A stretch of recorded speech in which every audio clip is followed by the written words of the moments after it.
എന്താ കാണുന്നത് കണക്കിനുള്ളിൽ? നിന്റെ പേരെന്നാ പറ? സൂര്യജിത്ത്. എന്താ കാണുന്നത് കണക്കിനുള്ളിൽ? സൂര്യനെ കാണുന്നുണ്ടോ? എന്താ കാണാത്ത? എന്താ വെള്ളം കാണുന്നത്? വെള്ളം മോശം വെള്ളല്ലേ? എന്താ കാരണം? എന്ത് ചപ്പ് വീണാ മോശമാവോ? അതുകൊണ്ടാ കത്തിക്കണേ. പക്ഷെ കളത്തിന്റെ ഉള്ളിൽ വീണ ചപ്പ എങ്ങനെ കത്തിക്കും നമ്മള്? കുറച്ച്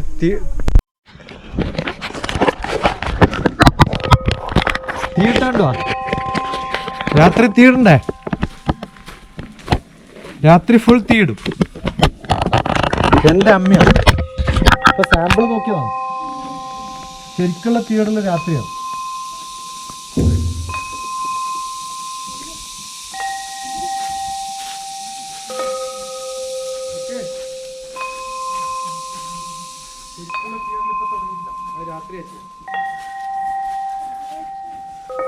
ലോഡിങ് റെക്കോർഡിങ്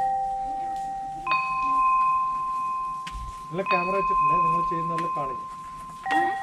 അവിടെ എല്ലാം ക്യാമറ വെച്ചിട്ടുണ്ട്. സ്റ്റാർട്ട് റെക്കോർഡിങ് എല്ലായിടത്തും ഉണ്ട്. നിങ്ങൾക്ക് എല്ലാം ചെയ്യണമെല്ലാം അവിടെ ഇവിടെ എല്ലാം വെച്ചിട്ടുണ്ട്.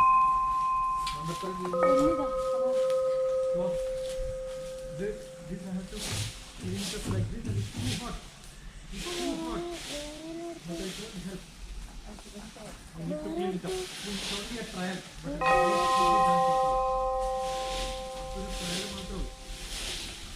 രാത്രി ഫുൾ ചെയ്യും. രാത്രി ഫുൾ കത്തിക്കാം. യെസ്, 3 ഗടാഗടിയന്മാർ, 3 ത്രിമൂർത്തികൾ ഇവിടെ പണിയുണ്ട്. പേര് പറ. സൂര്യജിത്ത്, അഞ്ജന, ശ്രീലക്ഷ്മി 3 പേരും കൂടി ആ കമ്പനിയായിട്ട്. യെസ്, ഇവിടെയും റെക്കോർഡാണ്.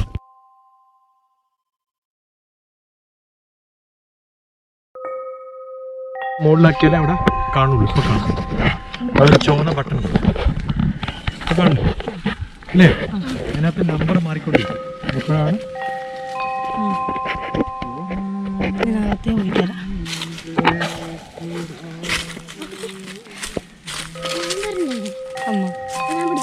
വേണ്ട ഇത് പുളി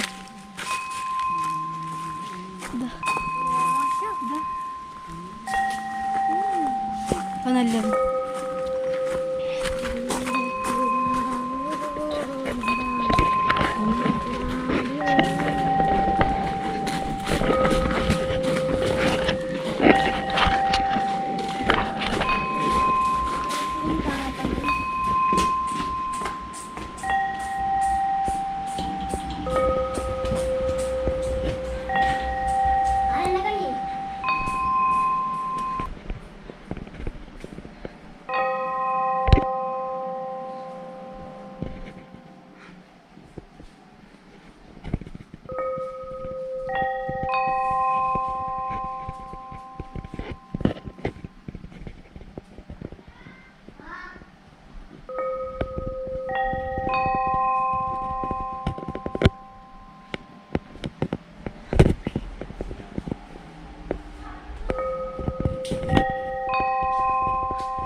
മുമ്പിൽ നടക്കുക.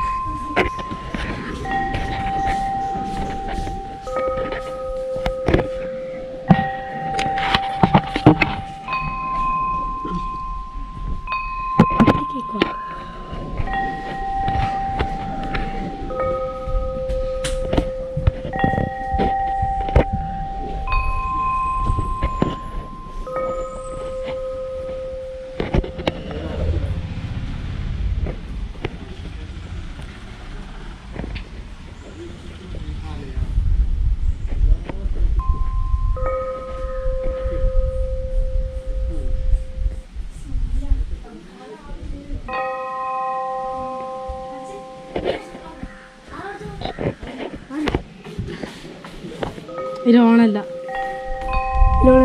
അയ്യോ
വരുന്നു.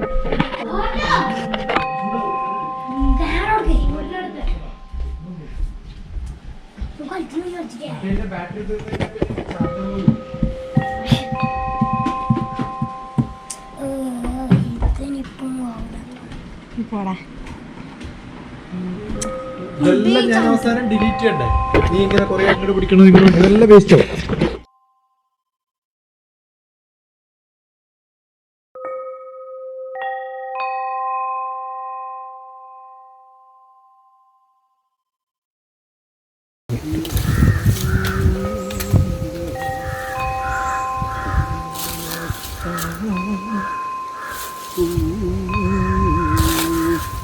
Yes.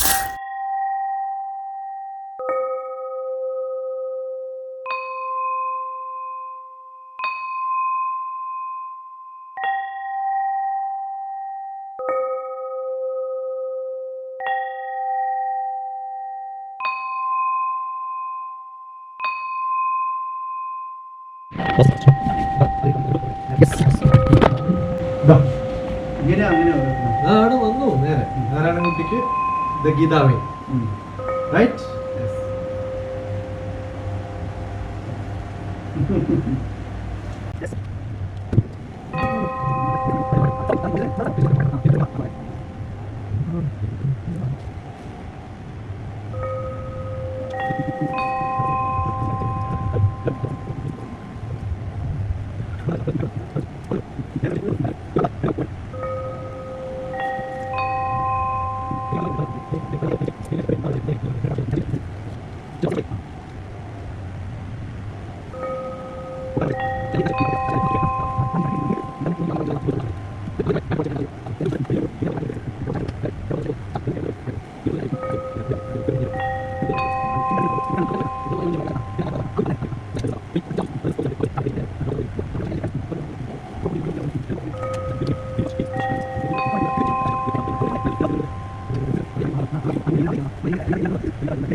He called me minute.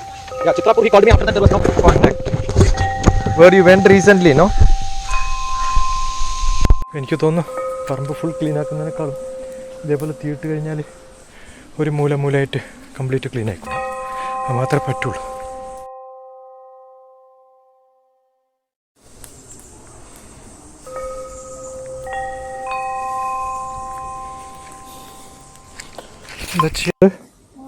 Start recording. യാ, എല്ലായിടത്തും ഉണ്ട്. നിങ്ങളിപ്പം എല്ലാം ചെയ്യണതെല്ലാം അവിടെ ഇവിടെ എല്ലാം വെച്ചിട്ടുണ്ട്. ഞാൻ മണ്ടത്തരം ചെയ്യുന്നതെല്ലാം കാണിക്കും. So this I have to clean it up like this, and it's too hot, but I can't help. I need to clean it up. This is only a trial, but in the night it will be done totally. ഇപ്പൊരു trial മാത്രമേ ഉള്ളൂ. രാത്രി full ചെയ്യും. ഇന്ന് രാത്രി full കത്തിക്കണം. ഇതേപോലെ. Yes, 3 ഗടാഗടിയന്മാർ, 3 ത്രിമൂർത്തികൾ ഇവിടെ പണി ചെയ്യുന്നുണ്ട്. പേര് പറ. ശ്രീലക്ഷ്മി, ആ, അഞ്ജന, സൂര്യജിത്ത്. സൂര്യജിത്ത്, അഞ്ജന, ശ്രീലക്ഷ്മി 3 പേരും കൂടി ഉണ്ട് ആ കമ്പനിയായിട്ട്. യെസ്, ഇവിടെയും റെക്കോർഡുണ്ട്. ഇതൊക്കെ ക്ലീൻ ആക്കാൻ വെച്ചിട്ടാ. അപ്പം നോക്കുമ്പോഴത്തേക്ക് ആ പറമ്പിലേക്ക്, അടുത്ത പറമ്പിലേക്ക് കടക്കുമെന്ന് പേടിയായി. അപ്പോൾ പേടിയായപ്പോൾ ഞാൻ ഓടി വന്നിട്ട് അത് കെടുക്കുക. ഇതുവരെ ഈ മൂലക്ക ആണ് ക്ലീൻ ചെയ്തത്. അപ്പോൾ ഇതും കൂടി തീരുമ്പോഴത്തേക്ക് ഇത് പറന്ന് ഇവിടെ ഫുൾ ക്ലീൻ ആവും മിക്കവാറും. ഓക്കെ, അതാണിപ്പോൾ പ്ലാൻ. അത്രേ ഉള്ളൂ.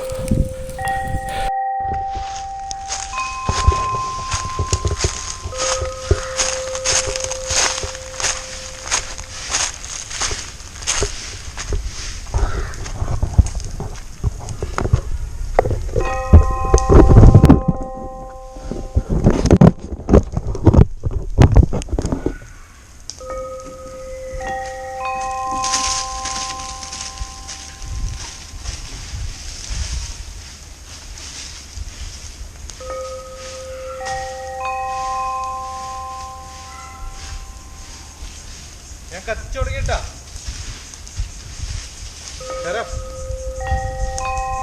തീട്ട് തുടങ്ങി.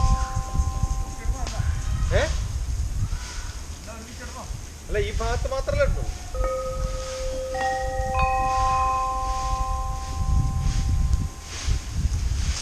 ഇന്നലെ ഞാൻ ഒറ്റക്കാ മൂലക്ക് കത്തിച്ചുവെങ്കിൽ ഇത് നിങ്ങളുള്ള ധൈര്യത്തിൽ എനിക്കിവിടെ കത്തിക്കാം. പക്ഷെ ഇന്നലെ ആ മറ്റേ പറമ്പിലേക്ക് കയറിയത് ഞാൻ എന്നിട്ട് ഓടിപ്പോയി അത് എടുത്തത് നിൽക്കാം.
സെപ്പറേറ്റ് ചെയ്ത് കഴിഞ്ഞാൽ ഇതധികം ഭയപ്പെടേണ്ട കാര്യം പാർട്ട് ഉണ്ടാക്കിയാൽ അതിൻ്റെ അപ്പുറത്തല്ലേ തുടങ്ങി.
അത് രാത്രിയാക്കാം നമുക്കെല്ലാം കൂടി.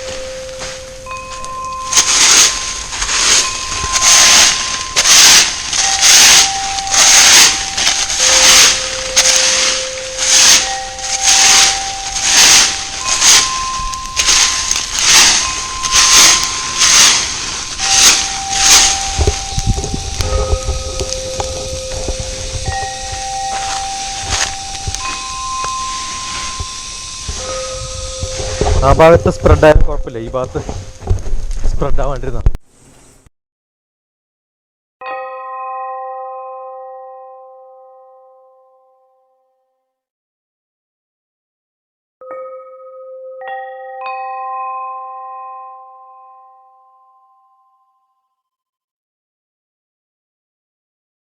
വീട് ക്ലീൻ ചെയ്യുന്നതിൻ്റെ ഭാഗമായിട്ട് ഈ പറമ്പൊക്കെ അടിച്ച് വൃത്തിയാക്കി ഇതാ പുക കാണാം മുകളിൽ. കാരണം ഞാൻ ബാക്കിൽ തീയിട്ടിരിക്കുകയാണ്. അപ്പം അതൊക്കെ അടിച്ച് ക്ലീനാക്കി, ഇവിടെയൊക്കെ അടിച്ച് ക്ലീനാക്കും. ക്ലീനാക്കി കഴിഞ്ഞ് കഴിഞ്ഞാൽ പിന്നെ തീയിടുക. അപ്പം ആ തീയിടുമ്പോഴാണ് സ്പ്രെഡാകുമ്പോൾ കുറേ ഒട്ടുമൊക്കെ ചത്തുപോകും. കുറച്ച് വള്ളിക്കൊക്കെ കുഴപ്പമുണ്ടാവുമായിരിക്കും, പക്ഷെ എന്നാലും കുഴപ്പമില്ല. അപ്പം അവിടെ ഇവിടെയൊക്കെ തീയിട്ടു. ചെയ്യുന്നു.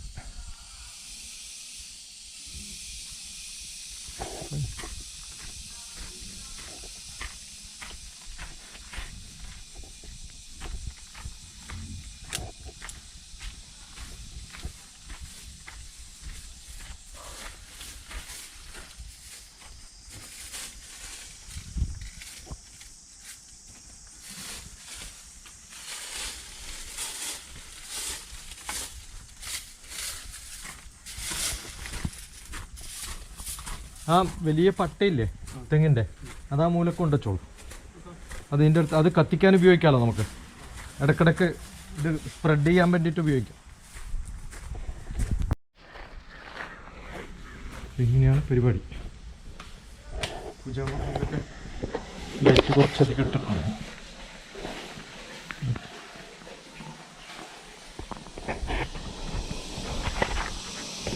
എന്ത് പണിയാണ്, കണ്ടിന്യൂസ് ആയിട്ട് പണി ചെയ്താൽ കുറച്ചെങ്കിലും ക്ലീനായിട്ട് കാണുള്ളൂ എന്നതാണ് പ്രശ്നം.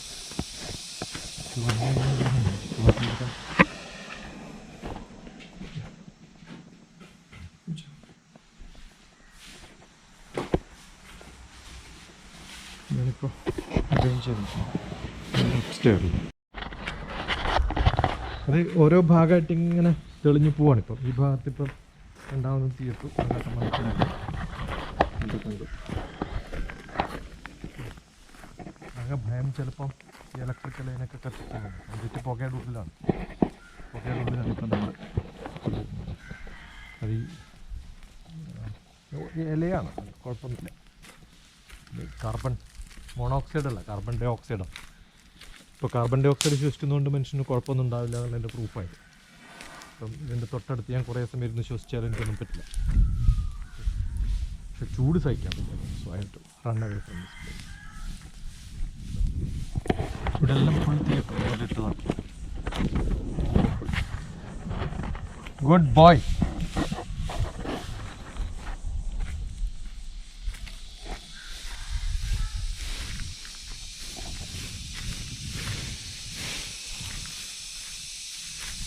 എത്രേ വേണ്ടു? നല്ല ചൂടടിച്ചോട്ടെ. ചെടിയുടെ ആ ചെറിയ ചെമ്പരത്തിയുടെ അടുത്ത് നിന്ന് രക്ഷപ്പെടുത്തിയാൽ മതി.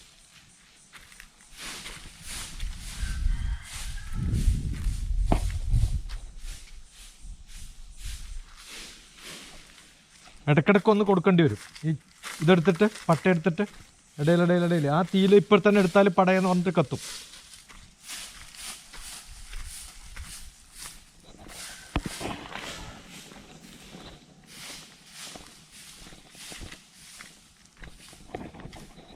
Good, nice. ചെയ്യാൻ പറ്റുന്നുണ്ട് കുറച്ചൊക്കെ.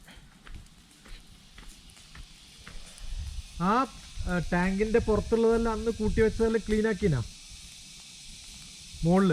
ഒന്ന് പോയി നോക്കണം, ചിലപ്പോൾ അവർ തുറന്നിട്ട് ചെയ്തിട്ടുണ്ടാവില്ല.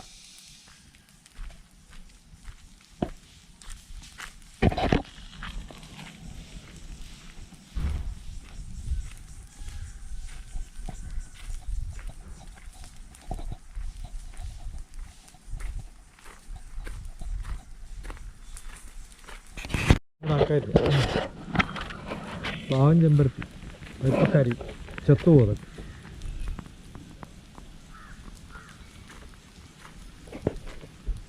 ഇവിടെ മാത്രമേ പോയിട്ടുള്ളൂ ഇലക്ട്രിസിറ്റി. ഇവിടെ അടിച്ചു പോയതാണോ?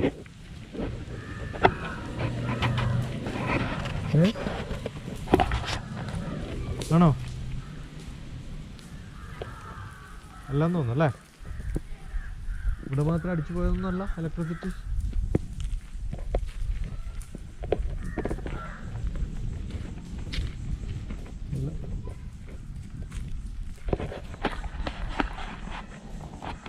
ഒരുവിധം ക്ലീനായി.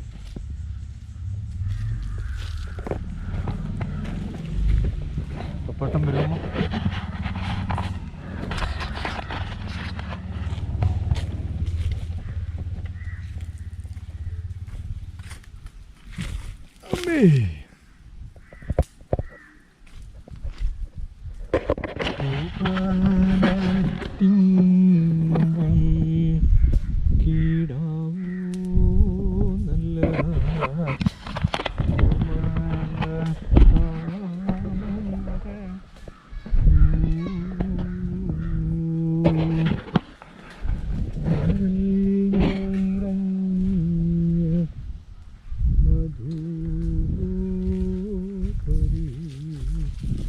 എവിടെ പോണ ജോബി?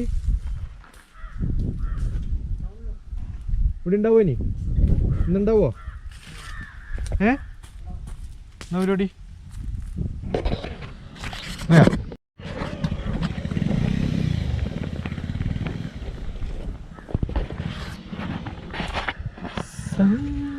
സംഗീതമേ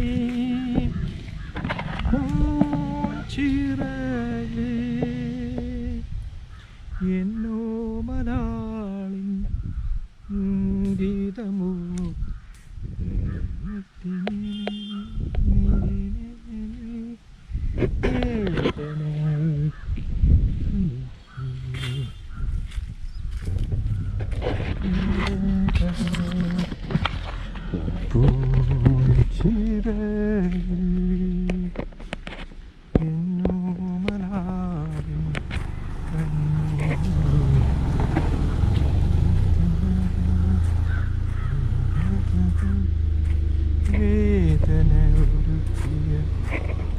VIP കളൊക്കെ വരുമ്പോൾ ഇങ്ങനെ ഇതൊക്കെ തുറന്ന് വീഡിയോ ഒക്കെ പിടിച്ച് റെഡിയാക്കണം എന്നൊക്കെയാണ് നിയമം. ആണോ? ആരാ VIP? ആളാണോ ഇയാളാണോ? Who is VVIP? You are the പറഞ്ഞിട്ട് ഇവന് ഓർമ്മ കിട്ടില്ല. ഇവളിപ്പോ പറഞ്ഞു, ഓ നമ്മൾ അന്ന് വന്ന് ജ്യൂസ് കുടിച്ച് മറ്റേ ഉപ്പിലിട്ട മാങ്ങ തിന്ന്. ഇപ്പൊ ഉപ്പിലൊന്നുമില്ല, ഉപ്പ് മാത്രമേ ഉള്ളൂ, മാങ്ങയില്ല, ഉപ്പിലും ഇല്ല. അപ്പൊ ഇന്നലെ വന്ന് മിഞ്ഞൊന്ന് ആരും പറഞ്ഞില്ല കേട്ടോ. എന്ത് പറയണു? എന്ത് പറയണു സുന്ദരിക്കുട്ടി? ഒന്നും പറയണില്ല. എന്തേ? അതെന്താ ഒന്നും പറയാത്ത?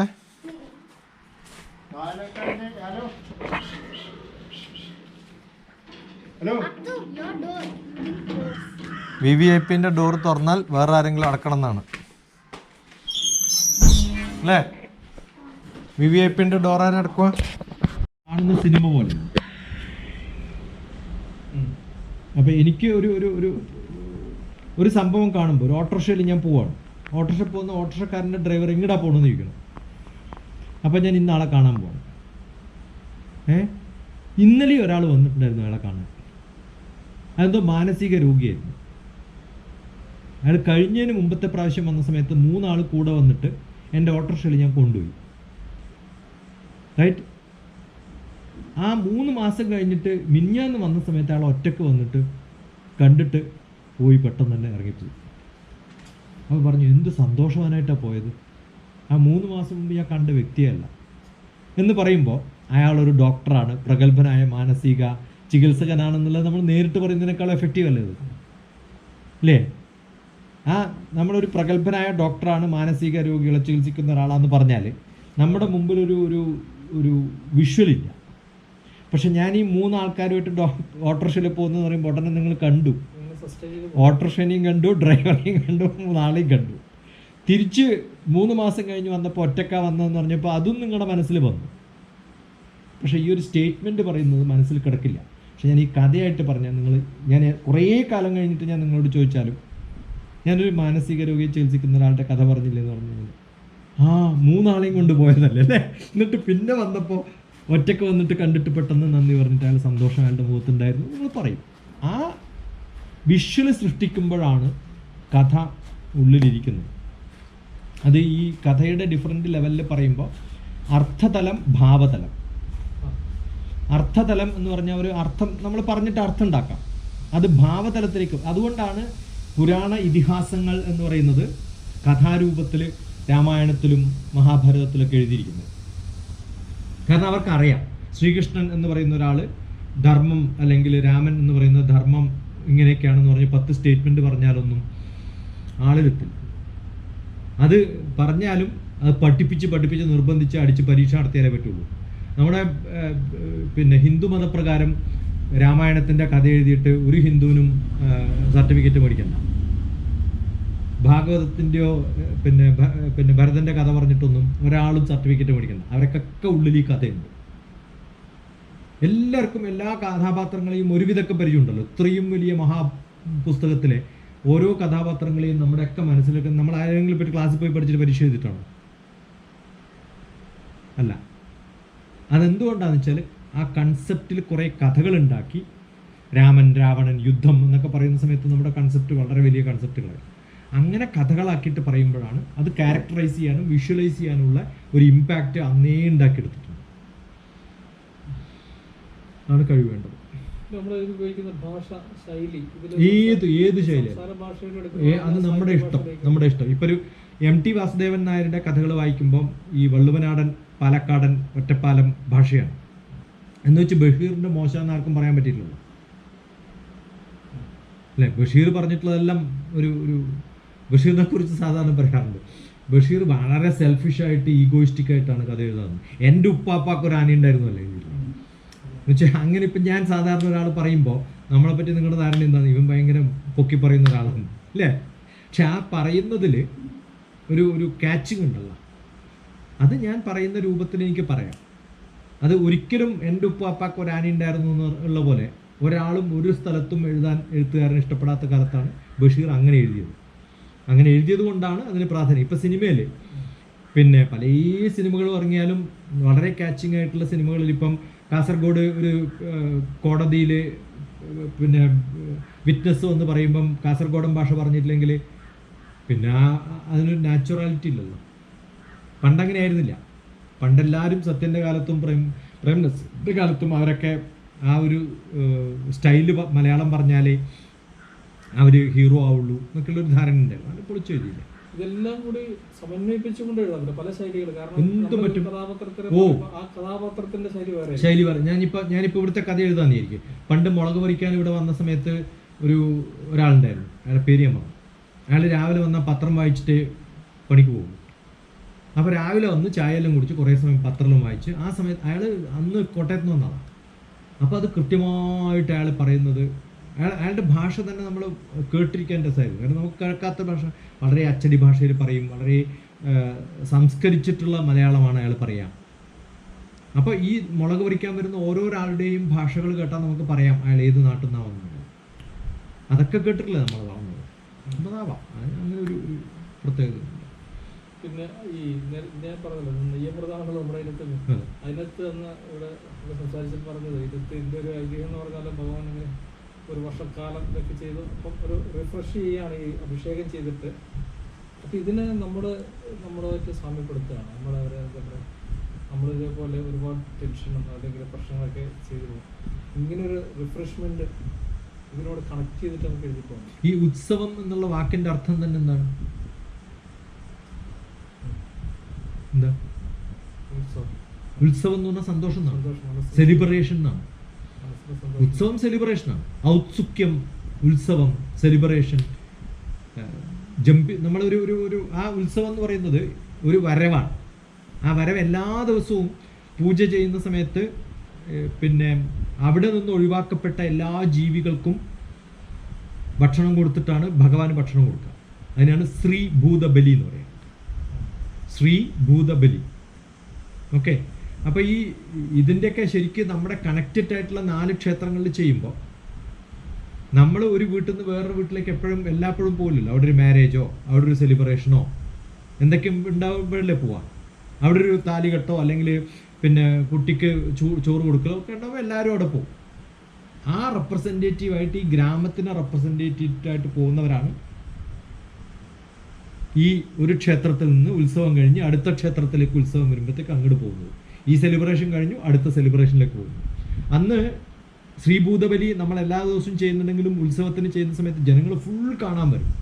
എല്ലാ ദിവസവും നമ്മൾ ഭക്ഷണം കഴിക്കുന്നുണ്ടെങ്കിലും ഒരു മാരേജിൻ്റെ സെലിബ്രേഷൻ വരുമ്പോൾ എല്ലാവരും കൂടെ ഇരുന്നിട്ടല്ലേ കഴിക്കുക, അല്ലെങ്കിൽ നമ്മൾ ഓരോരോ വീടുകളിലായിരിക്കും.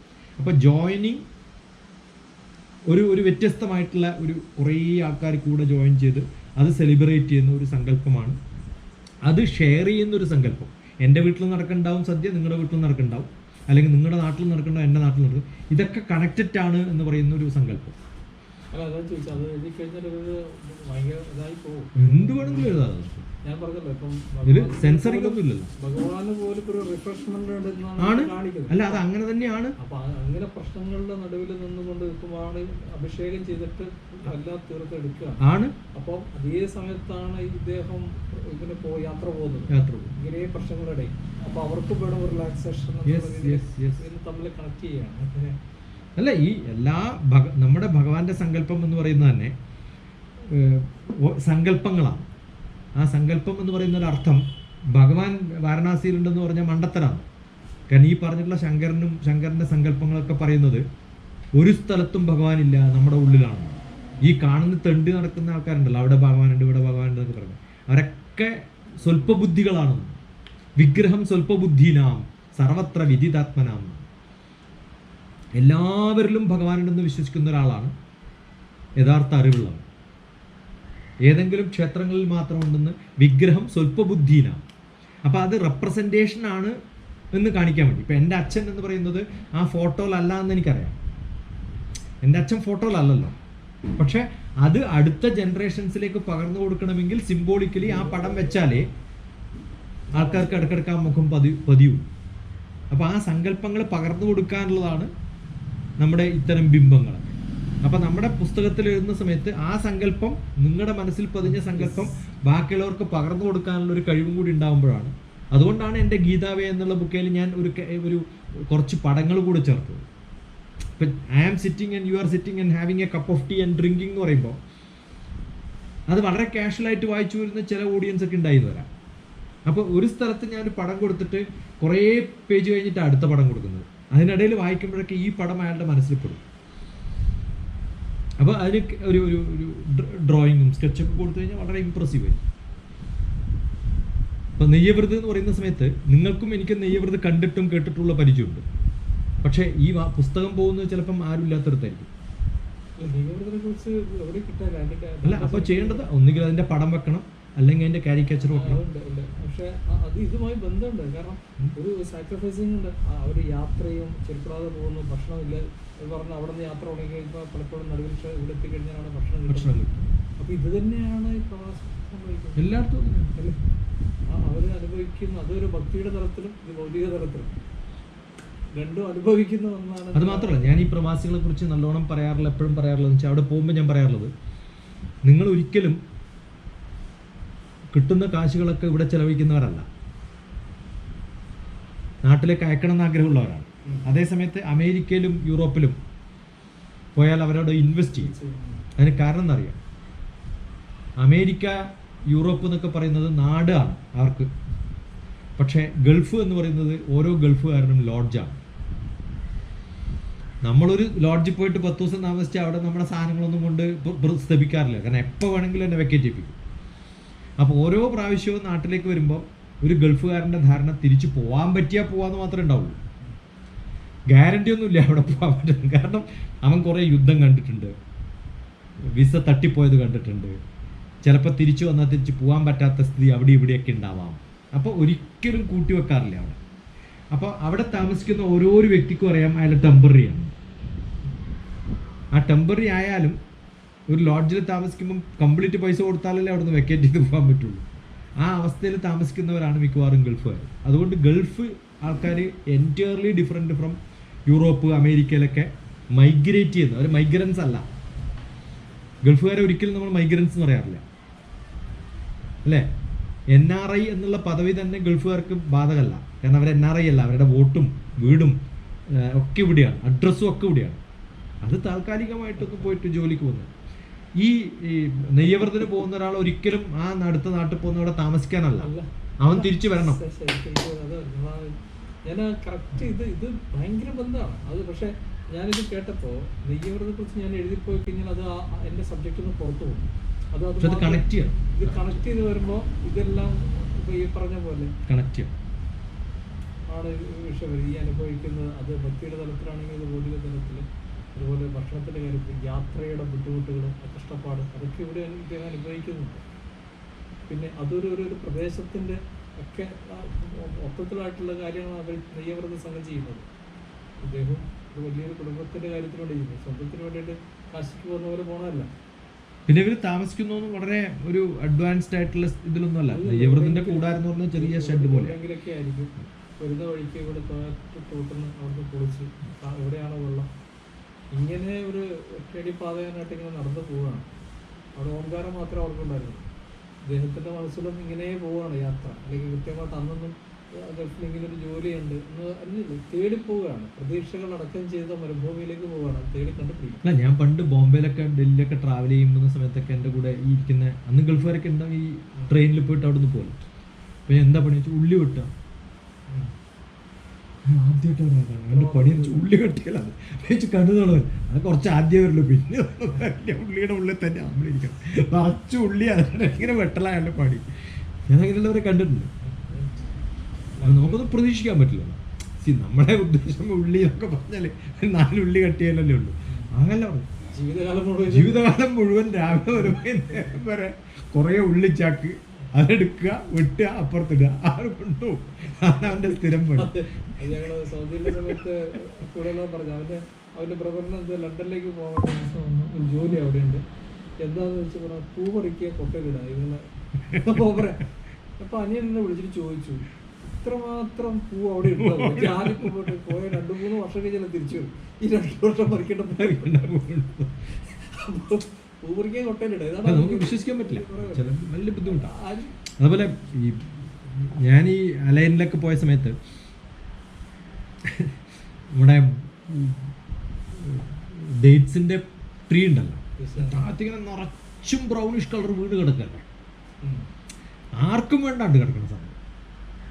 അപ്പോൾ ഒരു പ്രാവശ്യമൊക്കെ നമ്മുടെ ക്യാമ്പ് നടത്തുന്ന സമയത്ത് അവർ കംപ്ലീറ്റ് പെറുക്കിയിട്ട് വലിയ ഒരു 10 കിലോ ഞാൻ കൊണ്ടുവന്നു. അന്ന് അത് ഫ്രീ ആയിട്ടാണ്, ഒരു കാശും കൊടുക്കാണ്ട്. അതേ സാധനം നമ്മളിവിടെ 300 രൂപ 400 രൂപയ്ക്കാണ് മേടിക്കുന്നത് കിലോ.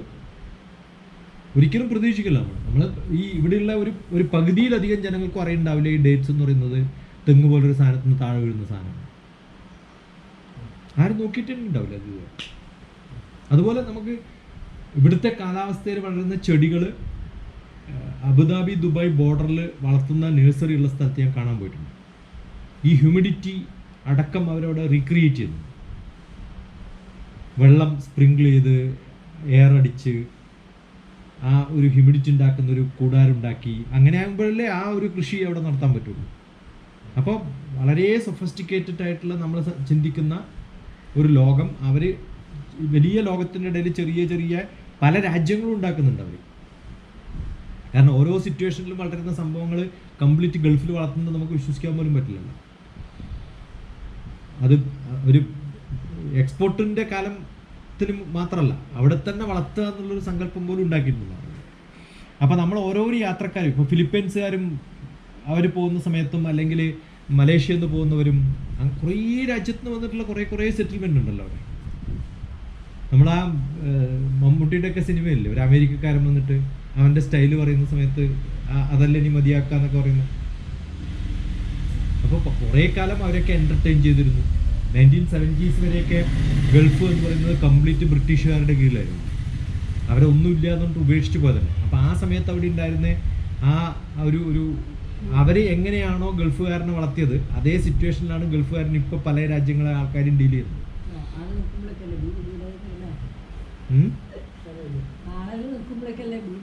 അല്ല, ഞാൻ പറഞ്ഞത് പക്ഷെ ഞാനിവിടെ വന്നിട്ട് 2-3 ദിവസം ഇങ്ങനെ ചെയ്താലേ എനിക്കിങ്ങനെ ആക്കാൻ പറ്റുന്നുള്ളൂ എന്നുള്ളതാണ് എൻ്റെ സങ്കടം. എല്ലാ ദിവസവും വേണ്ട, ആഴ്ചയിൽ ഒരു പ്രാവശ്യം ഫുൾ ക്ലീൻ ചെയ്താലും ഇങ്ങനെ ആവില്ല. അത് അല്ല, അങ്ങനെ ആക്കിയിട്ട് കാര്യമില്ല ചേച്ചി. ഞാൻ പറയട്ടെ, മൂന്ന് ദിവസം കണ്ടിന്യൂസ് ആയിട്ട് ഭാർഗവി ഈ പണിതതുപോലെ പണിതാല് ഈ വീട് ഒരാഴ്ച 10 ദിവസം കഴിഞ്ഞ് വന്നാൽ ഇതേപോലെ ഉണ്ടാവും.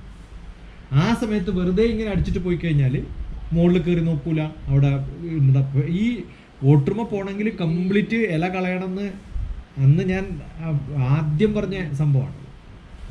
അപ്പൊ ഈ ഇല കളയണ്ടെന്ന് വിചാരിച്ചു കഴിഞ്ഞാൽ കാര്യമില്ല. കാരണം ഇല കളഞ്ഞാണ്ടിരുന്ന് കഴിഞ്ഞാൽ നേരെ ഇങ്ങോട്ട് വരും. ഞാൻ ലൈറ്റ് ഇട്ടിട്ട് കഴിഞ്ഞാൽ ഒപ്പം വരും. മിഞ്ഞാന്ന് രാത്രി ഉണ്ടായിരുന്ന അത്രയില്ല ഇന്നലെ. പക്ഷെ എന്നാലും ഒരു 100 കണക്കിനുണ്ടാവും.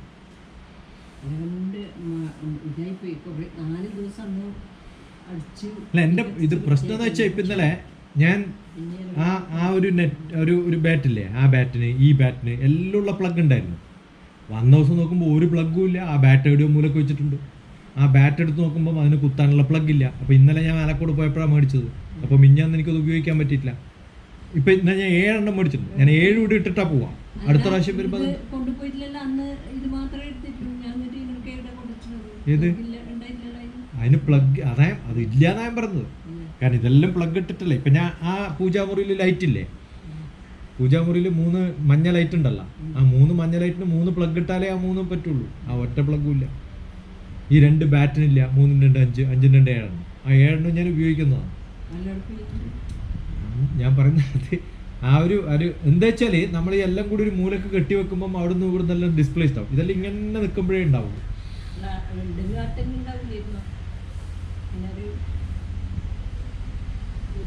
അതുകൊണ്ടല്ല ഞാൻ പറയുന്നത്, വരുന്ന സമയത്ത് അത് അങ്ങനെ ആയിട്ട് വെക്കണം എന്നൊരു ബോധം ഉള്ള ഒരാളുണ്ടായാലേ അത് നടക്കുള്ളൂ എന്ന് പറഞ്ഞു.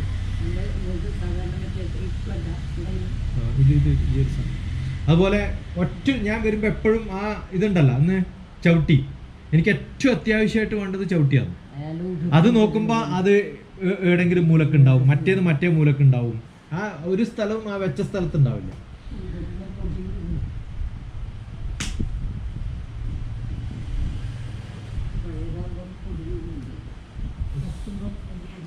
അപ്പൊ എഴുത്ത് എന്ന് പറയുന്നത് അത് ഏത് തരത്തിൽ നമ്മൾ എങ്ങനെ എഴുതണം എന്നുള്ളത് നമ്മുടെ സങ്കല്പമാണ്.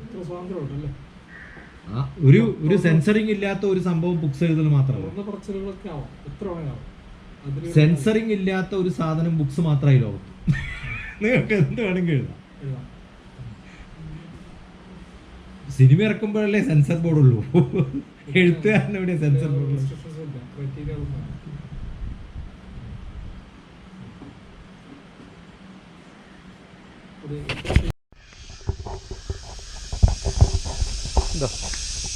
ഇതാണിപ്പോൾ ഞാൻ ചെയ്തത്. ആ ഭാഗത്തുള്ളത് കംപ്ലീറ്റ് തീയിട്ടു. ഇവിടെ ഫുൾ തീയിട്ട് കഴിഞ്ഞാൽ ഫുൾ ക്ലീൻ ആവും. ഈ ഭാഗം ഫുൾ ക്ലീനാണ് ചെയ്തു. അത് കഴിഞ്ഞിട്ട് കാരണം ഈ ഇലയുടെ ഇടയിലൊക്കെ ഓട്ടർമീനുണ്ട്. ആ ഓട്ടർമീൻ ഉണ്ടാകുന്ന സമയത്തൊരു ഗുണം എന്ന് വെച്ചാൽ ഇത് കത്തിച്ച് കഴിഞ്ഞാൽ ഓട്ടർമീൻ പോവും. ഇത് ഫുൾ പുകയാണ്. അവിടെ ഫുൾ ആ പുകയടിക്കുന്ന സമയത്ത് ഓട്ടർമ ചിലപ്പോൾ ഇതിനകത്ത് നിന്ന് രക്ഷപ്പെടും. അത് ബഗ്സാണ്. ആ ബഗ്സിനെ നമുക്ക് ഓടിപ്പിക്കാൻ വേറെ മാർഗമൊന്നുമില്ല. തീയിട മാത്രമേ ഉള്ളൂ മാത്രം. അത് ഒരു സ്ഥലത്ത് കൂട്ടിയിട്ട് തീയിട്ടിട്ട് കാര്യമില്ല. എല്ലായിടത്തും എവിടെയൊക്കെ സ്പ്രെഡായിട്ടുണ്ടോ അവിടെ ഫുൾ അങ്ങോട്ട് തീയിട്ട് കഴിഞ്ഞാൽ അത് ബഗ്സ് അതിൻ്റെ ഇടയിൽ തന്നെ കത്തി മരിച്ചോളും. അപ്പോൾ ചെയ്യണം എന്താ വെച്ചാൽ നമുക്ക് അധികം റിസോഴ്സസ് ആവശ്യമില്ല ഒന്ന് ക്ലീൻ ചെയ്ത് കിട്ടാൻ. എളുപ്പം തീരുകയും ചെയ്യും. ഇതേപോലെ പട്ടിയെടുക്കുക. ആ പട്ടിയെടുത്തിട്ട് പിന്നെ ഈ കളക്ട് ചെയ്യുക. കളക്ട് ചെയ്ത് കഴിഞ്ഞിട്ട് എവിടെയാണോ സ്പ്രെഡാക്കേണ്ടത് അവിടത്തേക്ക് അങ്ങോട്ട് കത്തിച്ച് കൊടുത്താൽ മതി. കത്തിച്ച് കൊടുത്തു കഴിഞ്ഞാൽ അവിടെ സ്പ്രെഡായിക്കോളും. കാരണം ഈ ചൂടായതുകൊണ്ട് എളുപ്പം തന്നെ അത് കത്തിപ്പിടിച്ചോളും. സോ അതവിടെ സ്പ്രെഡായി.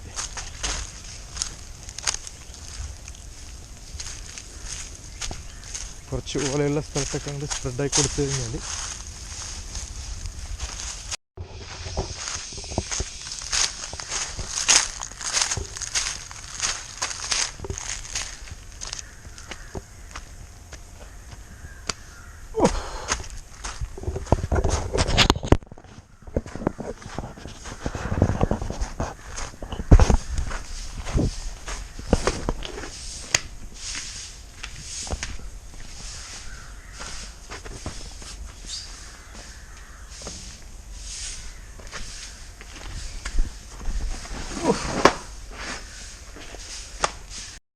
ഞാൻ മോനോട് മിഞ്ഞാന്ന് പറഞ്ഞു കേരളത്തിലെ ഏറ്റവും ലാഭം അല്ല,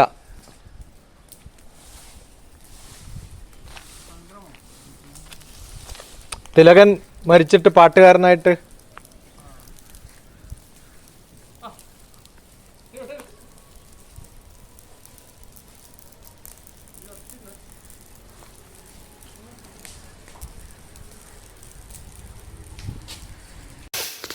അവൻ കടലാസ് എടുത്തിട്ട് ചെയ്യുന്നു. അപ്പോൾ ആ ഒരു കടലാസ് എടുക്കാൻ ഇലക്ക് വരെ പോകും.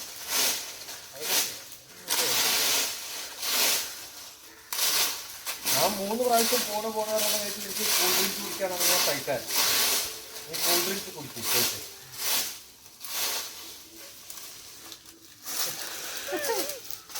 അതൊന്നും വേണ്ട എനിക്ക്. ഞാൻ പോവാം.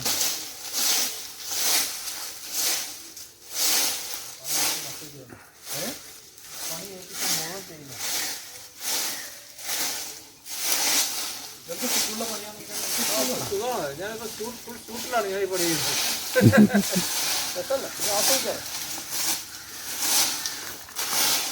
പണ്ട് താമസക്കാർ പറഞ്ഞ പോലെ വീട് പൈസ തന്നിട്ട് മുതൽ കെട്ടേണ്ടിരിക്കുന്നു. അവര് രാവിലെ വീട് 5 മിനിറ്റ് ചെയ്യുന്ന പണിയെ രാവിലെ മുതൽ അവൻ ചൂലോട്ടേ ചെയ്തിട്ടില്ല. ചൂട് കാണിച്ചു. ഞാനിപ്പോ വന്നിട്ട് എത്ര മിനിറ്റ് ചെയ്തു.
കൊമേഴ്സിൽ ബി എഡ് ഉണ്ട്.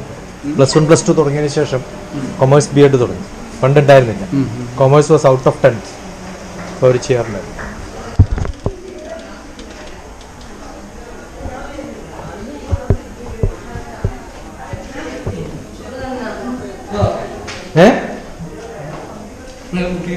ഇത് വർക്ക് ചെയ്യുന്നുണ്ട്.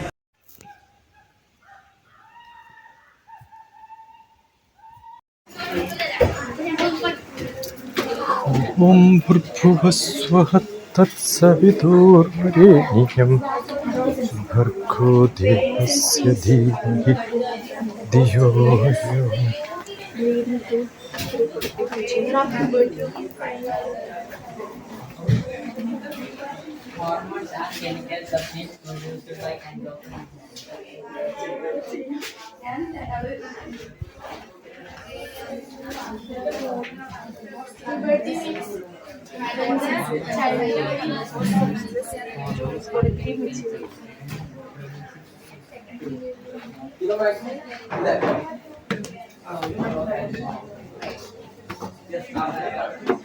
എന്തായി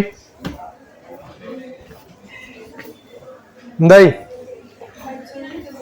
ഏത് ഗുഡ്.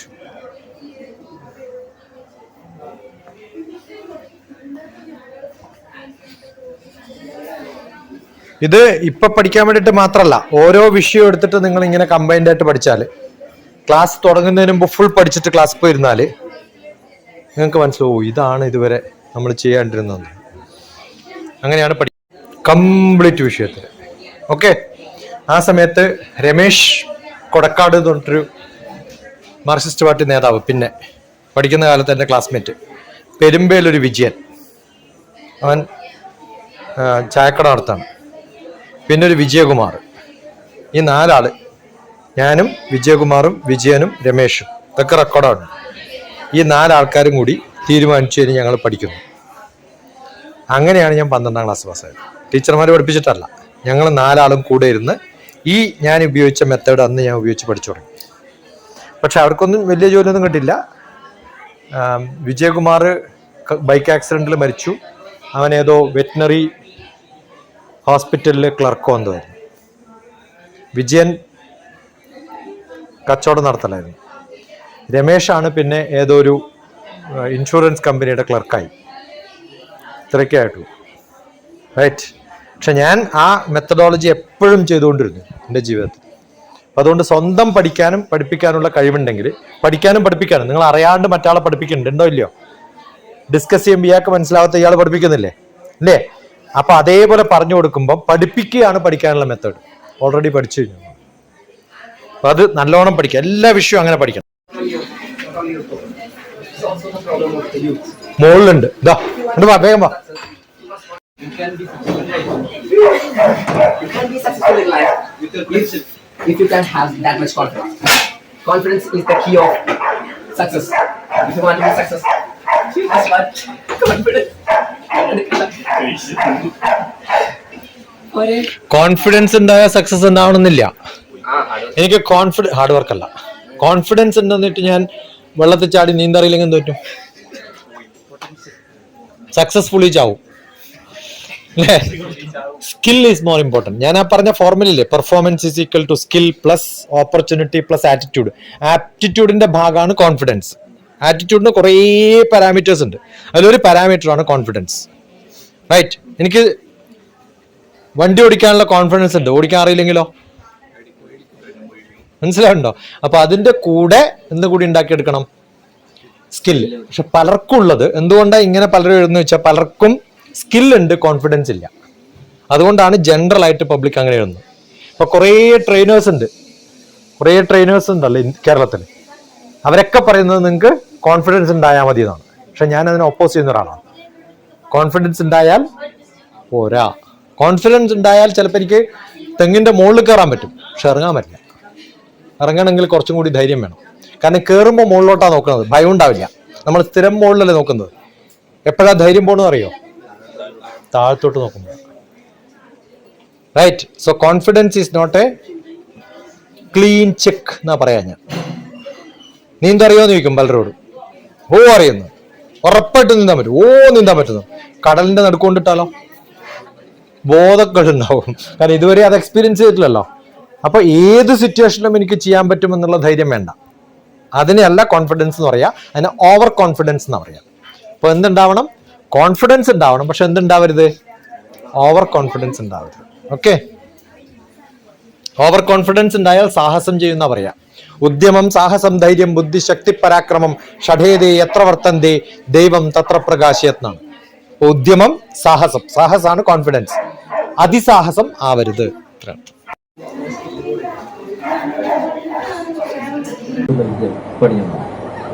ഞാൻ ഈ സാമൂഹ്യ സേവനത്തെ കുറിച്ചൊക്കെ പറഞ്ഞിട്ട് എനിക്ക് കാശുണ്ടാക്കാനുള്ള ആഗ്രഹം, ഞാൻ വേസ്റ്റ് ആണ്. അങ്ങനെ ഓരോരാളോടും ചോദിക്കും. അപ്പോൾ ഒരു പെൺ ഉണ്ട്, അവൾ പറഞ്ഞു എനിക്ക് വേശ്യാവാനാണ് ഇഷ്ടം.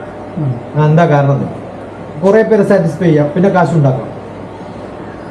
അപ്പോൾ പാതിവൃത്യത്തെ കുറിച്ചൊക്കെ ഞാൻ പഠിപ്പിച്ചതൊക്കെ വേസ്റ്റായിരുന്നു. അവസാനം ഒരു സ്റ്റുഡൻറ്റിനോട് ചോദിക്കുന്നു എനിക്ക് എന്താവാനാണ്. എന്നാലും അനുഗ്രഹിക്കണമല്ലോ, എനിക്ക് എന്താവണോ അതൊക്കെ ആക്കി അനുഗ്രഹിച്ചു വിടലാണ് എൻ്റെ പണി. അവസാനത്തെ ആളോട് ചോദിച്ചപ്പോൾ എനിക്ക് എന്താവണ്ടെന്ന് അറിയില്ല. അപ്പോൾ ഗുരു പറഞ്ഞു ബാക്കി എല്ലാവരും എനിക്ക് അനുഗ്രഹിക്കാം, നിന്നെ അനുഗ്രഹിക്കാൻ പോലും പറ്റാത്ത അവസ്ഥ. എന്താ വേണ്ടെന്ന് അറിയുന്ന ഒരാളല്ലേ എനിക്ക് അനുഗ്രഹിക്കാൻ പറ്റി. ഇതാവട്ടെ, തഥാസ്തു എന്നല്ലേ പറയേണ്ടത്, അതാവട്ടെ എന്നാണ് പറയേണ്ടത്. അതാവട്ടെ എന്ന് പറയുന്നത് എനിക്കൊന്നും ആവണ്ടല്ലോ. അപ്പൊ ലക്ഷ്യബോധം വേണം എന്ന് പഠിപ്പിച്ച ഞാൻ പൂർണ്ണമായിട്ട്, അപ്പോഴൊക്കെ ഫെയിലായി എന്ന് പറഞ്ഞു. ഞാൻ പൂർണ്ണമായിട്ടും ഫെയിലായി. അതുപോലെ ബ്യൂട്ടിഫുൾ നോവലേഴ്സ് ആണ് ജീവിതത്തിന്റെ കുറെ. എല്ലാവർക്കും ആദ്യമായിട്ട് ഉണ്ടാവേണ്ടത് ലക്ഷ്യബോധമാണ് എന്നൊരു വാക്ക് എഴുതുന്നതിന് പകരം ഞാൻ പറഞ്ഞില്ല, നോവലേറ്റ് എന്ന് പറയുന്ന ഒരു സങ്കല്പം. പുനത്തിൽ കുഞ്ഞബ്ദുള്ളയുടെ എല്ലാ കഥകളും കഥകളല്ല, നോവലേറ്റുകളാണ്. അത് കുറച്ച് ലോങ് സ്റ്റോറീസാണ്. ആ സ്റ്റോറീസിൻ്റെ ഒരു സ്റ്റോറിയാണ് ഞാനിപ്പോൾ പറഞ്ഞു തീർത്തത്. ലക്ഷ്യബോധമാണ് ജീവിതത്തിന് വേണ്ടത് എന്നൊറ്റ വാക്കെടുത്തത് വളരെ ഡ്രമാറ്റൈസ് ചെയ്തിട്ട് ബ്യൂട്ടിഫുൾ ആയിട്ട് എഴുതിയിട്ടുള്ള ആളാണ് പുനത്തിൽ കുഞ്ഞബ്ദുള്ള. എൻ്റെ ഇഷ്ടപ്പെട്ടൊരു എഴുത്തുകാരൻ. അപ്പോൾ അത് ഏറ്റവും അത്യാവശ്യം ലക്ഷ്യബോധം ഉണ്ടാക്കണം. അതാണ് നമ്മുടെ സ്കൂളിലൊക്കെ എപ്പോഴും ചോദിക്കുന്നത്, എനിക്ക് എന്താവണം ചോദിക്കില്ലേ ചെറുപ്പത്തിൽ. പക്ഷെ അത് അങ്ങനെ ചോദിച്ചിട്ടൊന്നും കാര്യമൊന്നുമില്ല. അതാവാനുള്ള വഴികൾ എന്തൊക്കെയാണെന്ന് ചോദിക്കുന്ന ആൾക്കും അറിയണം. അതിലെത്തിക്കാനുള്ള മാർഗം ഞാൻ കാണിച്ചു കൊടുക്കണം. അപ്പം അയാളുടെ സിനിമയെന്ന് പറഞ്ഞാൽ അതുകൊണ്ടൊന്നും കാര്യമില്ല, നീ നശിച്ചു എന്ന് പറഞ്ഞിട്ട് അവനെ ഒളിപ്പിക്കല്ല വേണ്ടത്, അതിലെത്തിക്കാനുള്ള വഴിയിലേക്ക് ഉണ്ടാക്കി കൊടുക്കണം. ഇപ്പം ഞാനിപ്പോൾ ഈ കോവിഡ് കാലത്ത് 2 സിനിമ ഇറക്കിയത് എനിക്ക് സിനിമ ഇറക്കാനുള്ള താല്പര്യമൊന്നുമല്ല. ആ താല്പര്യം വെച്ചിട്ട് എന്തൊക്കെയോ ചെയ്തിരുന്ന ഒരാൾ ഈ കോവിഡ് കാലം വന്നപ്പോൾ ആകെ ഡിപ്രസ്ഡായി, ഒന്നും ചെയ്യാൻ പറ്റാത്തൊരവസ്ഥയിൽ വന്നു. ഞാൻ പറഞ്ഞു നീ ഒരു കഥയും കൊണ്ട് ഇപ്പം നമുക്ക് ശരിയാക്കി. അങ്ങനെ ഇരുന്ന് നമ്മളത് തിരക്കഥയാക്കി മാറ്റി, അങ്ങനെയുള്ള കുറേ ആൾക്കാരെയൊക്കെ സംഘടിപ്പിച്ച്, ആകെ ഡിപ്രസ്ഡ് ആയിട്ടുള്ള കുറേ ആൾക്കാരെയൊക്കെ സംഘടിപ്പിച്ചാണ് നമ്മൾ സിനിമ ഇറക്കിയത്. നിങ്ങളുടെ 19-ാം നൂറ്റാണ്ടിൻ്റെ ഉബൈൻ, അവൻ ആ സമയത്ത് ഹോസ്പിറ്റലിൽ ആകെ പ്രശ്നമായിട്ട് കിടക്കുകയായിരുന്നു. അവനിവിടെ വന്നിട്ടുണ്ട് ഉബൈൻ. അത് 19-ാം നൂറ്റാണ്ട് എന്ന് പറഞ്ഞ സിനിമയുടെ ഡയറക്ടറാണ്, അസിസ്റ്റന്റ് ഡയറക്ടർ. പിന്നെ സ്വന്തം ഒരു സിനിമ ഇറക്കാൻ പറഞ്ഞു, ആലപ്പുഴക്കാരനാണ്. കുറേ ഡിസ്കസ് ചെയ്യുന്നുണ്ട്. അപ്പോൾ ആഗ്രഹങ്ങളുണ്ടായിട്ട് കാര്യമില്ല, അതിനെ പ്രാബല്യത്തിൽ വരുത്തണമെങ്കിൽ നല്ല ആ ഒരു പുഷ് കൊടുക്കാൻ പറ്റുന്ന ആളാവണം നിങ്ങളുടെ കൂടെ ഉണ്ടാവുന്നത്. അപ്പോഴേ നടക്കുള്ളൂ. അതേതാ സിനിമ? ഇത് കോവിഡ് നടക്കിയത് അതൊക്കെ ഇന്റർനെറ്റിലൊക്കെ കിടക്കുന്നു. ഒന്ന് സൈലൻസ് എന്ന് പറഞ്ഞ സിനിമ, മലയാളം. സൈലൻസിൽ ഭാഷയില്ല, ഏത് ഭാഷയില്ല. രണ്ടാമത് ഉള്ളത് സ്വതന്ത്ര, തെലുങ്കാണ്. നമ്മൾ ഷൂട്ട് ചെയ്തത് ഗോദാവരിയൊക്കെ പോയിട്ടുണ്ട്. നല്ല രസകരമായിട്ടുണ്ട്. ഞാനൊരു പോലീസ് ഓഫീസറുടെ വേഷം, പഴയ ബ്രിട്ടീഷ്. അതിൻ്റെ അകത്തുണ്ട്, ആ മുകളിൽ കയറുന്ന സമയത്ത് അവിടെ ഒട്ടിച്ചത് എൻ്റെ വേഷം കാണാം. ആ സമയത്താണ് ഞാൻ ആകെ താടിയെടുത്തത്.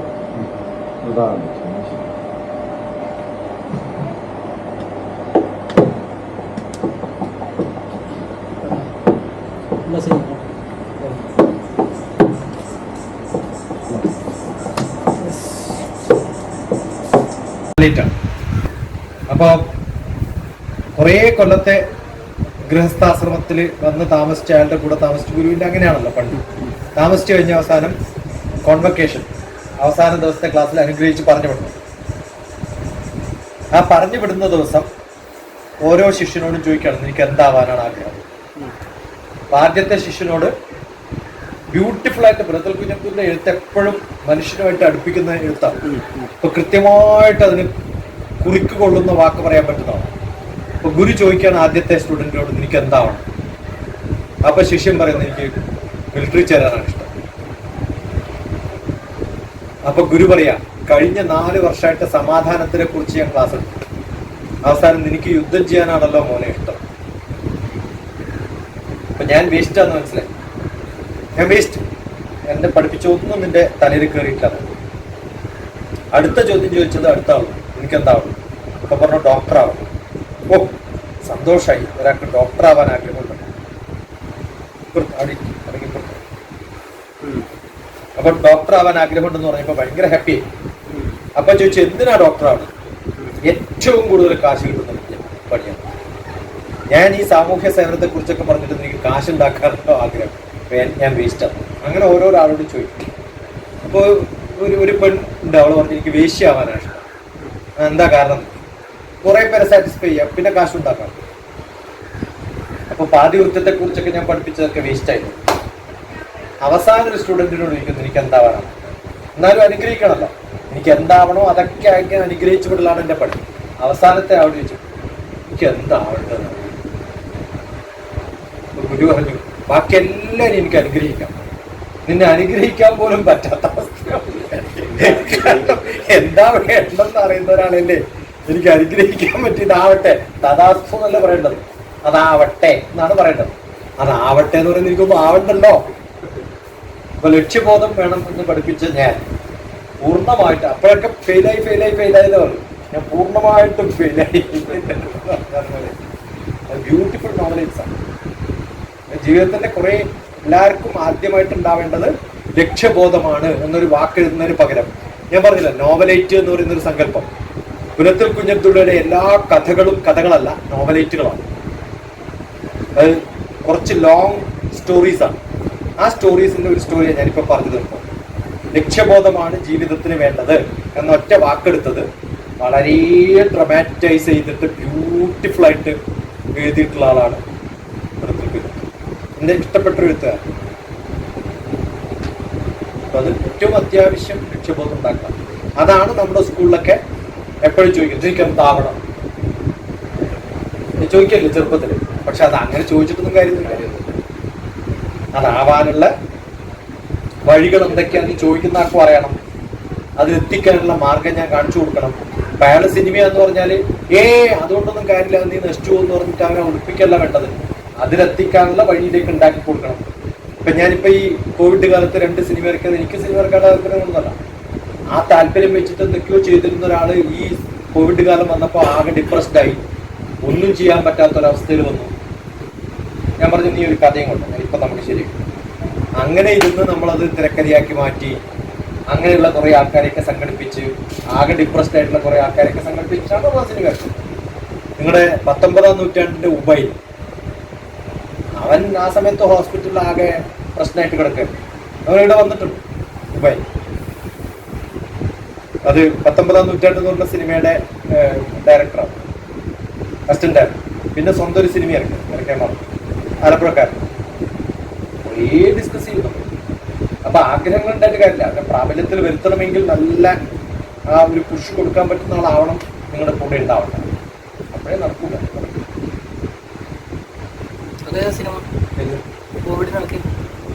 അതൊക്കെ ഇന്റർനെറ്റിലൊക്കെ കിടക്കും. ഒന്ന് സൈലൻസ് എന്ന് പറഞ്ഞ മലയാളം, സൈലൻസിൽ ഭാഷയില്ല, ഏത് ഭാഷയില്ല. രണ്ടാമത് ഉള്ളത് സ്വതന്ത്ര, തെലുങ്ക് ക്ലാസ്. നമ്മൾ ഷൂട്ട് ചെയ്യുന്നത് ഗോദാവരിയൊക്കെ പോയിട്ട് നല്ല രസകരമായിട്ട്. ഞാനൊരു പോലീസ് ഓഫീസറുടെ വേഷം, പഴയ ബ്രിട്ടീഷ്. അതിൻ്റെ അകത്തുണ്ട് ആ മുകളിൽ കയറുന്ന സമയത്ത് അവിടെ ഒട്ടിച്ചെല്ലാവരും വേഷമാണ്. ആ സമയത്താണ് ഞാൻ ആകെ താടി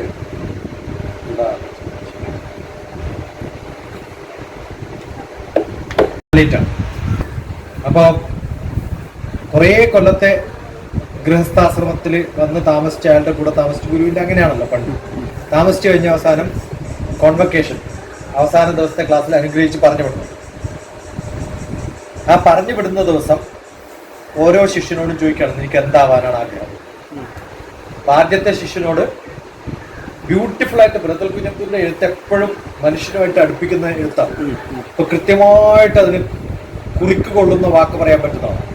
അപ്പൊ ഗുരു ചോദിക്കുകയാണ് ആദ്യത്തെ സ്റ്റുഡന്റിനോട് എനിക്ക് എന്താവണം. അപ്പൊ ശിഷ്യൻ പറയുന്നത് എനിക്ക് മിലിറ്ററി ചേരാനാണ് ഇഷ്ടം. അപ്പൊ ഗുരു പറയാ കഴിഞ്ഞ 4 വർഷമായിട്ട് സമാധാനത്തിനെ കുറിച്ച് ഞാൻ ക്ലാസ് എടുത്തു. അവസാനം നിനക്ക് യുദ്ധം ചെയ്യാനാണല്ലോ മോനെ ഇഷ്ടം. അപ്പൊ ഞാൻ വേസ്റ്റാന്ന് മനസ്സിലായി. ഞാൻ വേസ്റ്റ്. എന്നെ പഠിപ്പിച്ചൊന്നും നിന്റെ തലയിൽ കയറിയിട്ടാണ്. അടുത്ത ചോദ്യം ചോദിച്ചത് അടുത്ത ആളും എനിക്കെന്താവണം. അപ്പൊ പറഞ്ഞു ഡോക്ടർ ആവണം. ഓ സന്തോഷമായി, ഒരാൾക്ക് ഡോക്ടർ ആവാൻ ആഗ്രഹമുണ്ട്. അപ്പൊ ഡോക്ടർ ആവാൻ ആഗ്രഹമുണ്ടെന്ന് പറഞ്ഞപ്പോ ഭയങ്കര ഹാപ്പിയായി. അപ്പൊ ചോദിച്ചു എന്തിനാ ഡോക്ടർ ആവുന്നത്? ഏറ്റവും കൂടുതൽ കാശ് കിട്ടുന്ന പണിയാണ്. ഞാൻ ഈ സാമൂഹ്യ സേവനത്തെ കുറിച്ചൊക്കെ പറഞ്ഞിട്ട് എനിക്ക് കാശ് ഉണ്ടാക്കാനുള്ള ആഗ്രഹം, ഞാൻ വേസ്റ്റാണ്. അങ്ങനെ ഓരോരാളോട് ചോദിക്കും. അപ്പോൾ ഒരു പെണ്ണുണ്ട്, അവൾ പറഞ്ഞു എനിക്ക് വേശ്യാവാനാണ് ഇഷ്ടം. എന്താ കാരണം? കുറെ പേരെ സാറ്റിസ്ഫൈ ചെയ്യാം, പിന്നെ കാശ് ഉണ്ടാക്കാം. അപ്പൊ പാതിവൃത്യത്തെ കുറിച്ചൊക്കെ ഞാൻ പഠിപ്പിച്ചതൊക്കെ വേസ്റ്റ് ആയിരുന്നു. അവസാനം ഒരു സ്റ്റുഡന്റിനോട് ചോദിക്കുന്നു എനിക്ക് എന്താവാനാണ്. എന്നാലും അനുഗ്രഹിക്കണമല്ലോ, എനിക്ക് എന്താവണോ അതൊക്കെ ആക്കി അനുഗ്രഹിച്ചു വിടലാണ് എൻ്റെ പണി. അവസാനത്തെ അവിടെ ചോദിച്ചു എനിക്ക് എന്താവേണ്ടതെന്ന്. ഗുരു പറഞ്ഞു ബാക്കി എല്ലാവരും എനിക്ക് അനുഗ്രഹിക്കാം, നിന്നെ അനുഗ്രഹിക്കാൻ പോലും പറ്റാത്ത അവസ്ഥയാണ്. എന്താ വേണ്ടെന്ന് അറിയുന്ന ഒരാളല്ലേ എനിക്ക് അനുഗ്രഹിക്കാൻ പറ്റിയതാവട്ടെ, തഥാസ്തു എന്നല്ല പറയേണ്ടത്, അതാവട്ടെ എന്നാണ് പറയേണ്ടത്. അതാവട്ടെ എന്ന് പറയുന്നത് എനിക്കൊന്നും ആവണ്ടല്ലോ. അപ്പൊ ലക്ഷ്യബോധം വേണം എന്ന് പഠിപ്പിച്ച ഞാൻ പൂർണ്ണമായിട്ട്, അപ്പോഴൊക്കെ ഫെയിലായി പറഞ്ഞു. ഞാൻ പൂർണ്ണമായിട്ടും ഫെയിലായി. ബ്യൂട്ടിഫുൾ നോവലേജ് ആണ് ജീവിതത്തിന്റെ കുറെ. എല്ലാവർക്കും ആദ്യമായിട്ട് ഉണ്ടാവേണ്ടത് ലക്ഷ്യബോധമാണ് എന്നൊരു വാക്ക് എഴുതുന്നതിന് പകരം ഞാൻ പറഞ്ഞില്ല, നോവലൈറ്റ് എന്ന് പറയുന്നൊരു സങ്കല്പം. പുലത്തിൽ കുഞ്ഞബ്ദുള്ളയുടെ എല്ലാ കഥകളും കഥകളല്ല, നോവലൈറ്റുകളാണ്. അത് കുറച്ച് ലോങ് സ്റ്റോറീസാണ്. ആ സ്റ്റോറീസിന്റെ ഒരു സ്റ്റോറിയാണ് ഞാനിപ്പോൾ പറഞ്ഞു തീർക്കുന്നത്. ലക്ഷ്യബോധമാണ് ജീവിതത്തിന് വേണ്ടത് എന്നൊറ്റ വാക്കെടുത്തത് വളരെ ഡ്രമാറ്റൈസ് ചെയ്തിട്ട് ബ്യൂട്ടിഫുൾ ആയിട്ട് എഴുതിയിട്ടുള്ള ആളാണ് എൻ്റെ ഇഷ്ടപ്പെട്ടൊരു എഴുത്തുകാരൻ. അപ്പൊ അത് ഏറ്റവും അത്യാവശ്യം ലക്ഷ്യബോധം ഉണ്ടാക്കണം. അതാണ് നമ്മുടെ സ്കൂളിലൊക്കെ എപ്പോഴും ചോദിക്കുന്നത് എനിക്ക് എന്താവണം ചോദിക്കല്ലേ ചെറുപ്പത്തിൽ. പക്ഷെ അത് അങ്ങനെ ചോദിച്ചിട്ടൊന്നും കാര്യമൊന്നുമില്ല. അതാവാനുള്ള വഴികൾ എന്തൊക്കെയാന്ന് ചോദിക്കുന്ന ആൾക്ക് പറയണം. അത് എത്തിക്കാനുള്ള മാർഗം ഞാൻ കാണിച്ചു കൊടുക്കണം. അപ്പൊ അയാള് സിനിമ എന്ന് പറഞ്ഞാല് അതുകൊണ്ടൊന്നും കാര്യമില്ല, നീ നശിച്ചു എന്ന് പറഞ്ഞിട്ട് അവനെ ഒളിപ്പിക്കല്ല വേണ്ടത്, അതിലെത്തിക്കാനുള്ള വഴിയിലേക്ക് ഉണ്ടാക്കി കൊടുക്കണം. ഇപ്പൊ ഞാനിപ്പോ ഈ കോവിഡ് കാലത്ത് 2 സിനിമ ഇറക്കിയത് എനിക്ക് സിനിമ ഇറക്കാൻ താല്പര്യമൊന്നുമല്ല. ആ താല്പര്യം വെച്ചിട്ട് എന്തൊക്കെയോ ചെയ്തിരുന്ന ഒരാള് ഈ കോവിഡ് കാലം വന്നപ്പോൾ ആകെ ഡിപ്രസ്ഡായി, ഒന്നും ചെയ്യാൻ പറ്റാത്തൊരവസ്ഥയിൽ വന്നു. ഞാൻ പറഞ്ഞു നീ ഒരു കഥയും കൊണ്ട് ഇപ്പൊ നമുക്ക് ശരി. അങ്ങനെ ഇരുന്ന് നമ്മളത് തിരക്കഥയാക്കി മാറ്റി, അങ്ങനെയുള്ള കുറെ ആൾക്കാരെയൊക്കെ സംഘടിപ്പിച്ച്, ആകെ ഡിപ്രസ്ഡ് ആയിട്ടുള്ള കുറെ ആൾക്കാരെയൊക്കെ സംഘടിപ്പിച്ചാണ് നമ്മൾ സിനിമ ഇറക്കുന്നത്. നിങ്ങളുടെ 19-ാം നൂറ്റാണ്ടിന്റെ ഉബൈ, അവൻ ആ സമയത്ത് ഹോസ്പിറ്റലിൽ ആകെ പ്രശ്നമായിട്ട് കിടക്കുകയാണ്. അവനിവിടെ വന്നിട്ടുണ്ട് ഉബൈ. അത് 19-ാം നൂറ്റാണ്ട് എന്ന് പറഞ്ഞ സിനിമയുടെ ഡയറക്ടറാണ്, അസിസ്റ്റന്റ് ഡയറക്ടർ. പിന്നെ സ്വന്തം ഒരു സിനിമ ഇറക്കാൻ മാറും, ആലപ്പുഴക്കാരൻ. കുറേ ഡിസ്കസ് ചെയ്യുന്നു.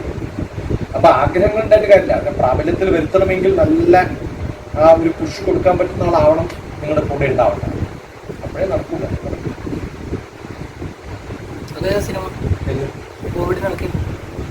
അതൊക്കെ ഇന്റർനെറ്റിലൊക്കെ കിടക്കും. ഒന്ന് സൈലൻസ് എന്ന് പറഞ്ഞ മലയാളം, സൈലൻസിൽ ഭാഷയില്ല, ഏത് ഭാഷയില്ല. രണ്ടാമത് ഉള്ളത് സ്വതന്ത്ര, തെലുങ്ക്. നമ്മൾ ഷൂട്ട് ചെയ്തത് ഗോദാവരിയൊക്കെ പോയിട്ടാണ്. നല്ല രസകരമായിട്ട് ഞാനൊരു പോലീസ് ഓഫീസറുടെ വേഷം, പഴയ ബ്രിട്ടീഷ്. അതിൻ്റെ അകത്തുണ്ട് ആ മുകളിൽ കയറുന്ന സമയത്ത് അവിടെ ഒട്ടിച്ചെല്ലാവരും വേഷമാണ്. ആ സമയത്താണ് ഞാൻ ആകെ താടി.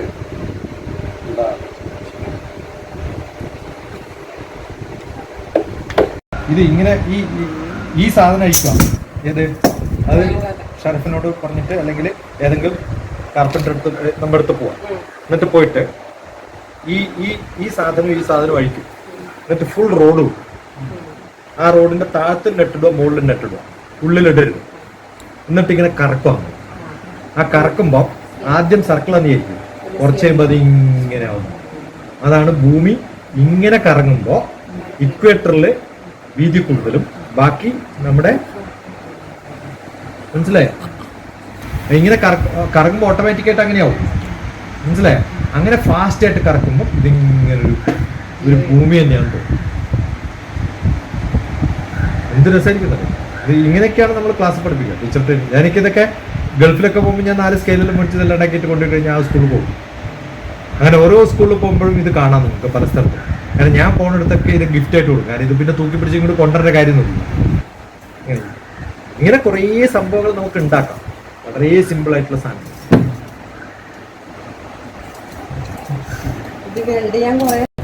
This is not vacuum.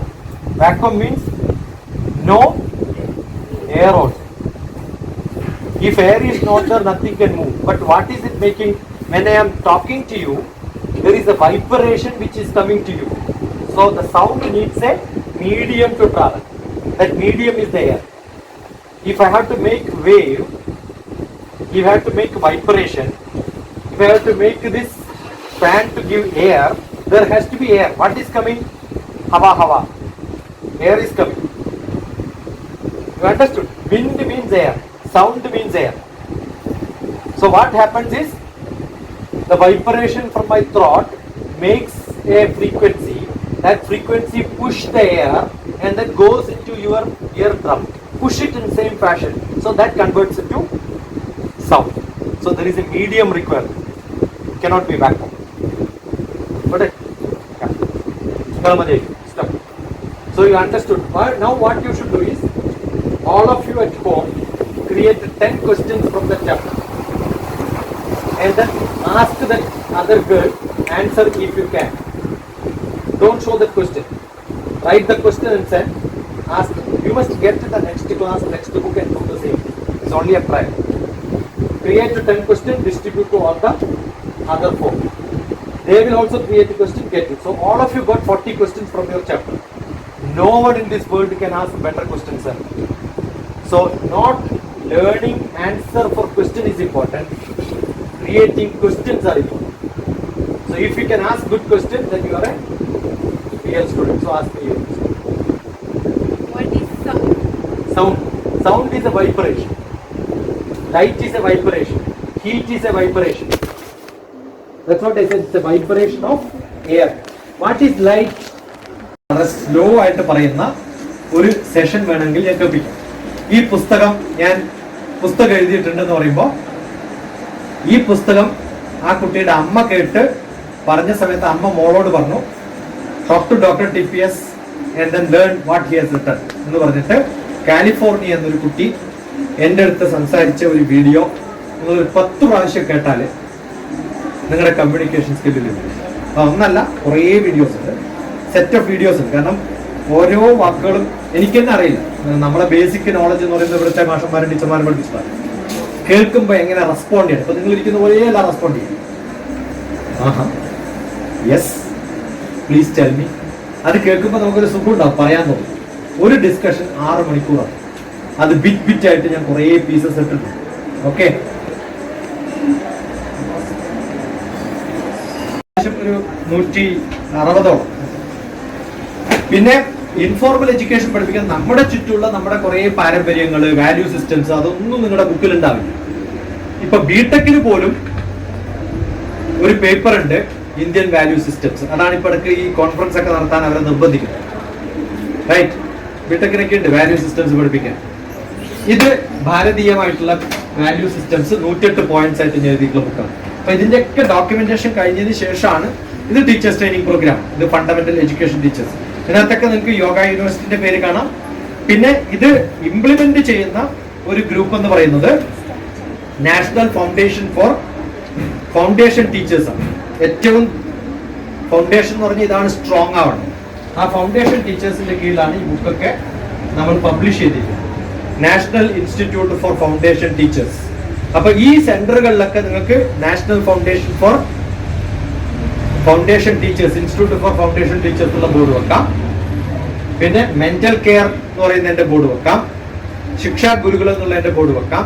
ഏത് സ്കൂളുമായിട്ടാണ് അസോസിയേറ്റഡ് അത് 4 അഫിലിയേഷൻസ് ഉള്ള പോലെയാണ് നിങ്ങൾക്ക് വർക്ക് ചെയ്യുന്നത്. എല്ലാവർക്കും ഉള്ള അംശമാണ് പറയുമ്പോൾ എന്തുവേണം ചെയ്തു, പക്ഷെ ഇനിയും ചേഞ്ച് ചെയ്തുകൊണ്ടിരിക്കുന്നതാണ്. PhD ഒക്കെ രജിസ്റ്റർ ചെയ്തിട്ട് 2 കൊല്ലം കഴിയുമ്പോൾ യൂണിവേഴ്സിറ്റിയിൽ കിട്ടും ഈ പേപ്പർ ഒന്ന് മാറ്റിക്കൊള്ളു. റിസർച്ച് 2 കൊല്ലം കഴിഞ്ഞു, അപ്പോഴാണ് തരുന്നത് ഞാൻ എടുത്ത പ്രോബ്ലം തെറ്റാണ്. കേരളത്തിൽ മാത്രമേ കാണൂ. കോൺഫിഡൻസ് ഇല്ലായിരുന്നു. നിങ്ങൾ ചെയ്യുമ്പോൾ അത് ചെയ്യുമ്പോൾ ഇതാണ് നല്ല അക്കരെ പച്ച എന്ന് പറയും, അതാണ് നല്ലതെന്ന് അങ്ങടിയാടുന്നത് ഇതാണ്. എല്ലാ ചാപ്റ്ററും നല്ലതാണ്. ഏതാണോ ഏറ്റവും ബുദ്ധിമുട്ട് അതാണ് പഠിക്കേണ്ടത്. ഓക്കെ,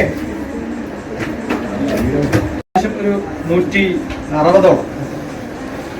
പിന്നെ ഇൻഫോർമൽ എഡ്യൂക്കേഷൻ പഠിപ്പിക്കാൻ നമ്മുടെ ചുറ്റുള്ള നമ്മുടെ കുറെ പാരമ്പര്യങ്ങൾ, വാല്യൂ സിസ്റ്റംസ്, അതൊന്നും നിങ്ങളുടെ ബുക്കിൽ ഉണ്ടാവില്ല. ഇപ്പൊ ബിടെക്കിന് പോലും ഒരു പേപ്പർ ഉണ്ട്, ഇന്ത്യൻ വാല്യൂ സിസ്റ്റംസ്. അതാണ് ഇപ്പൊ ഇടയ്ക്ക് ഈ കോൺഫറൻസ് ഒക്കെ നടത്താൻ അവരെ നിർബന്ധിക്കുന്നത്. റൈറ്റ്, ബിടെക്കിനൊക്കെ ഉണ്ട് വാല്യൂ സിസ്റ്റംസ് പഠിപ്പിക്കാൻ. ഇത് ഭാരതീയമായിട്ടുള്ള വാല്യൂ സിസ്റ്റംസ് 108 പോയിന്റ്സ് ആയിട്ട് എഴുതിയിട്ടുള്ള ബുക്കാണ്. അപ്പൊ ഇതിന്റെയൊക്കെ ഡോക്യുമെന്റേഷൻ കഴിഞ്ഞതിന് ശേഷമാണ് ഇത് ടീച്ചേഴ്സ് ട്രെയിനിങ് പ്രോഗ്രാം, ഇത് ഫണ്ടമെന്റൽ എഡ്യൂക്കേഷൻ ടീച്ചേഴ്സ്. ഇതിനകത്തൊക്കെ നിങ്ങൾക്ക് യോഗ യൂണിവേഴ്സിറ്റിന്റെ പേര് കാണാം. പിന്നെ ഇത് ഇംപ്ലിമെന്റ് ചെയ്യുന്ന ഒരു ഗ്രൂപ്പ് എന്ന് പറയുന്നത് national foundation four foundation teachers ആണ്. ഏറ്റവും ഫൗണ്ടേഷൻ എന്ന് പറഞ്ഞാൽ ഇതാണ് സ്ട്രോങ് ആവണം. ആ ഫൗണ്ടേഷൻ ടീച്ചേഴ്സിന്റെ കീഴിലാണ് ഈ ബുക്കൊക്കെ നമ്മൾ പബ്ലിഷ് ചെയ്തിരിക്കുന്നത്, national institute four foundation teachers. അപ്പൊ ഈ സെന്ററുകളിലൊക്കെ നിങ്ങൾക്ക് national foundation four foundation teachers, institute four foundation teachers ഉള്ള ബോർഡ് വെക്കാം. പിന്നെ മെന്റൽ കെയർ എന്ന് പറയുന്നതിന്റെ ബോർഡ് വെക്കാം. ശിക്ഷാ ഗുരുകുലം എന്നുള്ളതിന്റെ ബോർഡ് വെക്കാം.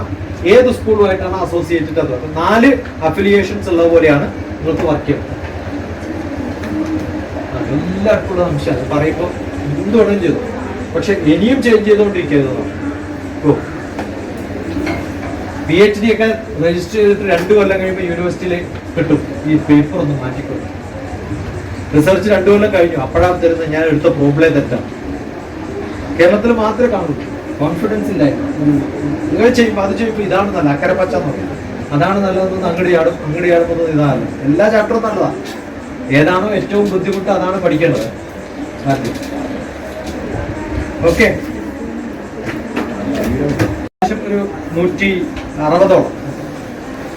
പിന്നെ ഇൻഫോർമൽ എഡ്യൂക്കേഷൻ പഠിപ്പിക്കാൻ നമ്മുടെ ചുറ്റുള്ള നമ്മുടെ കുറെ പാരമ്പര്യങ്ങൾ, വാല്യൂ സിസ്റ്റംസ്, അതൊന്നും നിങ്ങളുടെ ബുക്കിൽ ഉണ്ടാവില്ല. ഇപ്പൊ ബിടെക്കിന് പോലും ഒരു പേപ്പർ ഉണ്ട്, ഇന്ത്യൻ വാല്യൂ സിസ്റ്റംസ്. അതാണ് ഇപ്പൊ ഇടയ്ക്ക് ഈ കോൺഫറൻസ് ഒക്കെ നടത്താൻ അവരെ നിർബന്ധിക്കുന്നത്. റൈറ്റ്, ബിടെക്കിനൊക്കെ ഉണ്ട് വാല്യൂ സിസ്റ്റംസ് പഠിപ്പിക്കാൻ. ഇത് ഭാരതീയമായിട്ടുള്ള വാല്യൂ സിസ്റ്റംസ് 108 പോയിന്റ്സ് ആയിട്ട് എഴുതിയിട്ടുള്ള ബുക്കാണ്. അപ്പൊ ഇതിന്റെയൊക്കെ ഡോക്യുമെന്റേഷൻ കഴിഞ്ഞതിന് ശേഷമാണ് ഇത് ടീച്ചേഴ്സ് ട്രെയിനിങ് പ്രോഗ്രാം, ഇത് ഫണ്ടമെന്റൽ എഡ്യൂക്കേഷൻ ടീച്ചേഴ്സ്. ഇതിനകത്തൊക്കെ നിങ്ങൾക്ക് യോഗ യൂണിവേഴ്സിറ്റിന്റെ പേര് കാണാം. പിന്നെ ഇത് ഇംപ്ലിമെന്റ് ചെയ്യുന്ന ഒരു ഗ്രൂപ്പ് എന്ന് പറയുന്നത് national foundation four foundation teachers ആണ്. ഏറ്റവും ഫൗണ്ടേഷൻ എന്ന് പറഞ്ഞാൽ ഇതാണ് സ്ട്രോങ് ആവണം. ആ ഫൗണ്ടേഷൻ ടീച്ചേഴ്സിന്റെ കീഴിലാണ് ഈ ബുക്കൊക്കെ നമ്മൾ പബ്ലിഷ് ചെയ്തിരിക്കുന്നത്, national institute four foundation teachers. അപ്പൊ ഈ സെന്ററുകളിലൊക്കെ നിങ്ങൾക്ക് national foundation four foundation teachers, institute four foundation teachers ഉള്ള ബോർഡ് വെക്കാം. പിന്നെ മെന്റൽ കെയർ എന്ന് പറയുന്നതിന്റെ ബോർഡ് വെക്കാം. ശിക്ഷാ ഗുരുകുലം എന്നുള്ളതിന്റെ ബോർഡ് വെക്കാം. ഏത് സ്കൂളുമായിട്ടാണ് അസോസിയേറ്റഡ് അത് 4 അഫിലിയേഷൻസ് ഉള്ള പോലെയാണ് നിങ്ങൾക്ക് വർക്ക് ചെയ്യുന്നത്. എല്ലാവർക്കും ഉള്ള അംശമാണ് പറയുമ്പോൾ എന്ത് വേണം ചെയ്തു, പക്ഷെ ഇനിയും ചേഞ്ച് ചെയ്തുകൊണ്ടിരിക്കുന്നതാണ്. PhD ഒക്കെ രജിസ്റ്റർ ചെയ്തിട്ട് 2 കൊല്ലം കഴിയുമ്പോൾ യൂണിവേഴ്സിറ്റിയിൽ കിട്ടും ഈ പേപ്പർ ഒന്ന് മാറ്റിക്കൊടുക്കും. റിസർച്ച് 2 കൊല്ലം കഴിഞ്ഞു, അപ്പോഴാണ് തരുന്നത് ഞാൻ എടുത്ത പ്രോബ്ലം തെറ്റാണ്. കേരളത്തിൽ മാത്രമേ കാണൂ. കോൺഫിഡൻസ് ഇല്ലായിരുന്നു. നിങ്ങൾ ചെയ്യുമ്പോൾ അത് ചെയ്യുമ്പോൾ ഇതാണ് നല്ല അക്കരെ പച്ച എന്ന് പറയും, അതാണ് നല്ലതെന്ന് അങ്ങടിയാടുന്നത് ഇതാണ്. എല്ലാ ചാപ്റ്ററും നല്ലതാണ്. ഏതാണോ ഏറ്റവും ബുദ്ധിമുട്ട് അതാണ് പഠിക്കേണ്ടത്. ഓക്കെ,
ക്ലാസ്സിലെ പഠിക്കുന്നത്?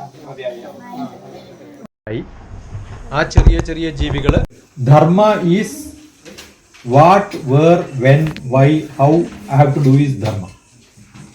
This is right, this is wrong. If you don't follow, you are punished. No rules like that.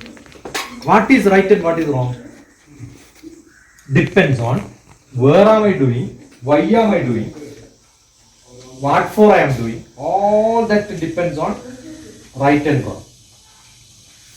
Correct? Killing somebody. ഇവനെ ഉപേക്ഷിച്ച കാര്യമില്ലല്ലോ.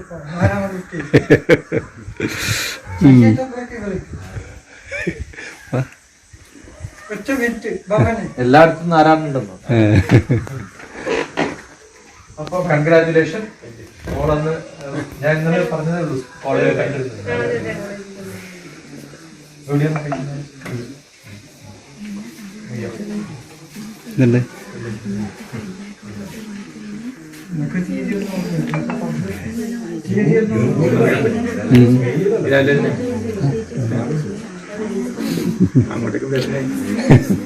പറഞ്ഞതാണല്ലോ.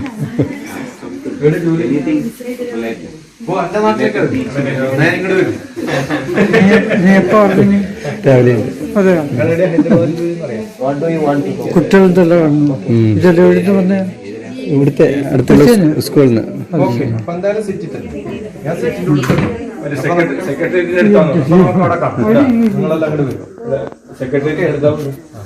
നേരത്തെ പറഞ്ഞാൽ മതി എപ്പോഴാണ്. ഞാൻ സിറ്റിന്റെ അടുത്ത് തന്നെയാണ്. അതല്ലേ പഴയ എയർപോർട്ടിൽ ഇത് സെക്രട്ടേറിയറ്റ് ഇല്ലേ? അതെ, നമ്പളിൽ നിന്ന്. പക്ഷെ അവിടെ ആരും താമസിക്കാറില്ല. താമസിക്കുന്നവരൊക്കെ ഇങ്ങോട്ട്. പിന്നെ അച്ഛനും അമ്മയ്ക്ക് എന്താ ചെയ്യണം?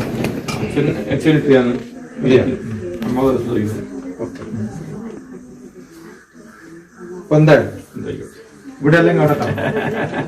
ഇവിടെ കാണണം. നമ്മളെ അല്ല, അവിടെ നമ്മളൊക്കെ ഒരു പാർട്ടി ആക്കിയപ്പോ റിസപ്ഷൻ ആക്കിയപ്പോ. സത്സംഗത്തെ നിസ്സംഗത്വം പറയും. സത്സംഗത്തെ നിസ്സംഗത്വം. നിസ്സംഗത്വം നല്ല സത്സംഗത്തിൽ പെട്ടാല് ഒന്നും വേണ്ടാന്ന്. അങ്ങനെ ഒന്നും വേണ്ടാണ്ടാക്കലാണ് മനുഷ്യന്മാര്. നിസ്സംഗത്വേ നിർമോഹത്വം. നിർമോഹത്തെ എന്ത് കിട്ടും? സ്വർഗം കിട്ടും. നിശ്ചലതത്വം. നിശ്ചലതത്വം. നിശ്ചലതത്വം എന്ന് പറഞ്ഞാൽ ഒന്നുമില്ലാത്ത സ്ഥലം. അതാണ് മരണം. നിശ്ചലതത്വേ ജീവൻ മുക്തി. BC എന്നാണ് ആ തത്വം.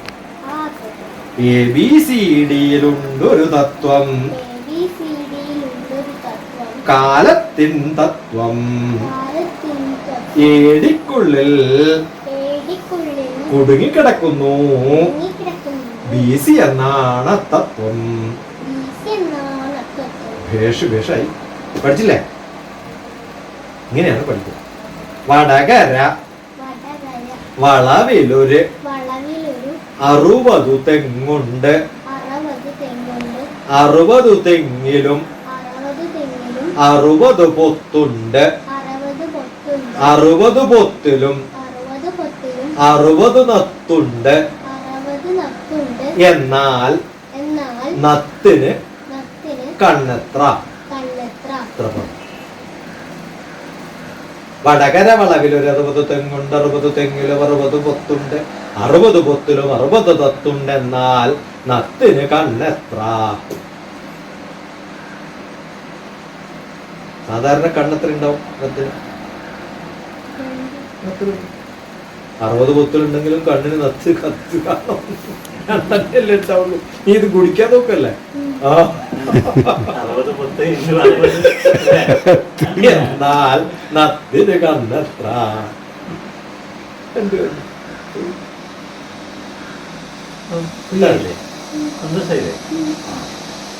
മുട്ടായി നിന്നെ എനിക്കിഷ്ടായി.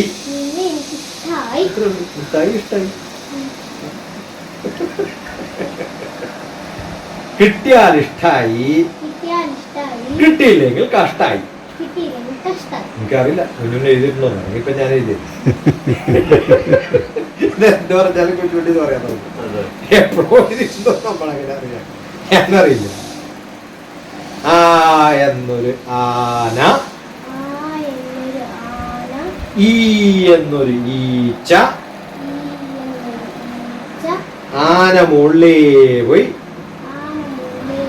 ഈച്ച അടിയിലേ. ഏതിനേലും പോകാൻ എളുപ്പം? മുകളിൽ പോകാനാണോ താപ്പാണ്? തിരിച്ചാ നീയിരിക്കും. ആന ഈച്ചയുടെ അടിയിൽ പോകാൻ പറ്റുമോ? മാറി പറഞ്ഞ എങ്ങനെ ഇരിക്കും? ആന അടിയിലേ പോയി ഈച്ച മുകളിലേ പോയി എന്ന് പറയാൻ പറ്റുമോ? എന്താ കാരണം?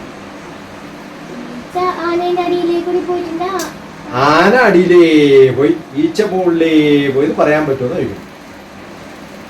എങ്ങനെ? ആനയുടെ അടിയിലേ ഈച്ച പോയി എന്ന് പറയാം, ഈച്ചയുടെ അടിയിലേ ആന പോയി എന്ന് പറയാൻ പറ്റുമോ എന്നാ ചോദിക്കുന്നത്. പറ്റും, ഈച്ച പറന്നു പോകും.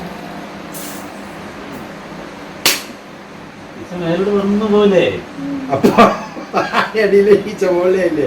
നീ വിചാരിച്ചത് ഈച്ചന്റെ കണ്ടില്ല മോളെ, മനസ്സിലായ? ആ എന്നൊരു ആന, ഈ എന്നൊരു ഈച്ച, ആന മുകളിലും പോവാം, ആനക്കടിയിലും, ഈച്ചക്കടിയിലും പോവാം, ഈച്ചക്ക് മുകളിലും. പണ്ട് കുഞ്ഞുണ്ണി ഭാഷ അങ്ങനെയല്ലായിരുന്നു, ഇപ്പൊ ഞാൻ മാറ്റിയില്ല.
തങ്ങ് ചോദിക്കൂ, എങ്ങനെ ഇത് കിട്ടി നിങ്ങൾക്ക്? കുറേ ഇതിന്റെ പാട്ടുണ്ട് അതിനകത്ത്. അതിന്റെ പേര് എന്തിനധീരത നമുക്ക് നെറ്റിൽ തപ്പുക. എന്താണ് പാട്ടിന്റെ പേര്? എന്തിനധീരത. ഇപ്പോൾ തുടങ്ങുവിൻ, എല്ലാം നിങ്ങൾ പഠിക്കണം, തയ്യാറാവണം ഇപ്പോൾ തന്നെ, ആജ്ഞാശക്തിയായി മാറിയിടാൻ. പണ്ടൊരു കവിതയുണ്ട്, വരുമൊരു ദിനം അന്നൻ നാവനങ്ങിയാൽ ആള് ശ്രദ്ധിക്കും ദിനം എന്നാണ് കവിതയുടെ പേര്. വരുമൊരു ദിനം അന്നൻ നാവനങ്ങിയാൽ ആള് ശ്രദ്ധിക്കും ദിനം. അതാവണമെന്നാണ് നമ്മുടെയൊക്കെ ആഗ്രഹം. ആണോ അല്ലയോ? ഞാൻ പറഞ്ഞാൽ കേൾക്കുന്നില്ലാണല്ലോ നമ്മുടെ പ്രശ്നം. അങ്ങനെയാണ് നമുക്ക് ആ കഴിവുണ്ടാവും. പുത്തനൊരായുധമാണു നിനക്കി പുസ്തകം കയ്യിലെടുത്തോളൂ. അതാണ് വേണ്ടത്. ഓക്കെ, ഷെരീഫൊന്നോ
അതുപോലെ ഞങ്ങൾ വിളിച്ചു പഠിച്ചതാണ്.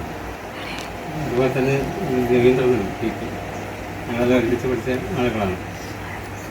നമുക്ക് ഈ സ്കൂളിന് ടീച്ചർ പറഞ്ഞ പോലെ, ടീച്ചർ എൻ്റെ മാത്സ് ടീച്ചറാണ്.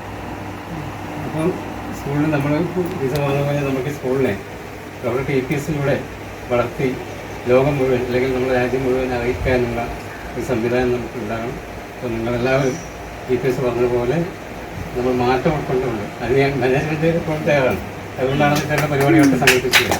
ഇതുപോലുള്ള പരിപാടികൾ ഏത് സ്കൂളിൽ അങ്ങനെ സംഘടിപ്പിച്ചിട്ടില്ല, പ്രത്യേകിച്ച് തരുന്ന സ്കൂളിൽ സംഘടിപ്പിക്കാറില്ല. അവർക്കെല്ലാം പൈസയുണ്ട്. നമ്മളെ സംബന്ധിച്ചുള്ള അതല്ല കാണുന്നത്. കുട്ടികൾക്ക് നല്ല വിദ്യാഭ്യാസവും മറ്റു കാര്യങ്ങളും നോക്കില്ല എന്നുള്ള ഉദ്ദേശത്തോടുകൂടിയാണ് സ്ഥാപനം നടത്തുന്നത്. അതുകൊണ്ടാണ് ഇത്ര പൈസ വാങ്ങി ക്ലാസ് നടത്തേണ്ട TPS ഫ്രീയായിട്ട് 3-4 ദിവസം കൂടെ നമ്മളെ കൂടെ ക്ലാസ് ഉണ്ട്. അത് നമ്മുടെ സ്കൂളിൻ്റെ ഈ കാര്യങ്ങൾ കൂടി മനസ്സിലാക്കിയിട്ടാണ്. അപ്പോൾ അതുകൊണ്ട് ഇനി ഞങ്ങൾക്ക് എല്ലാവിധ ഉപദേശങ്ങളും നിർദ്ദേശങ്ങളും കാര്യങ്ങൾ നമ്മൾ സ്കൂളിൽ ഉയർത്താൻ വേണ്ടി ഉണ്ടാകണമെന്ന് മാത്രം കൂടി നന്ദി മാനേജ്മെൻറ്റിന് വേണ്ടി നന്ദി മാറ്റിക്കൊണ്ടുവരണം. അതായത് നമ്മുടെ നടുവിൽ ഗ്രാമത്തിലെ ഒരു ഇത്രയും ഇസ്രോയിൽ വർക്ക് ചെയ്യുന്ന ഡോക്ടർ TPS ഇതേപോലെ തന്നെ നമുക്ക് നമ്മുടെ നടുവിൽ ഗ്രാമത്തിൽ നിന്ന് ഒരു 5 കുട്ടികളെയെങ്കിലും ആ ഒരു ലെവലിലേക്ക് എത്തിക്കണമെന്ന് അപേക്ഷിക്കുകയാണ്. അതിനുവേണ്ട കുട്ടികൾ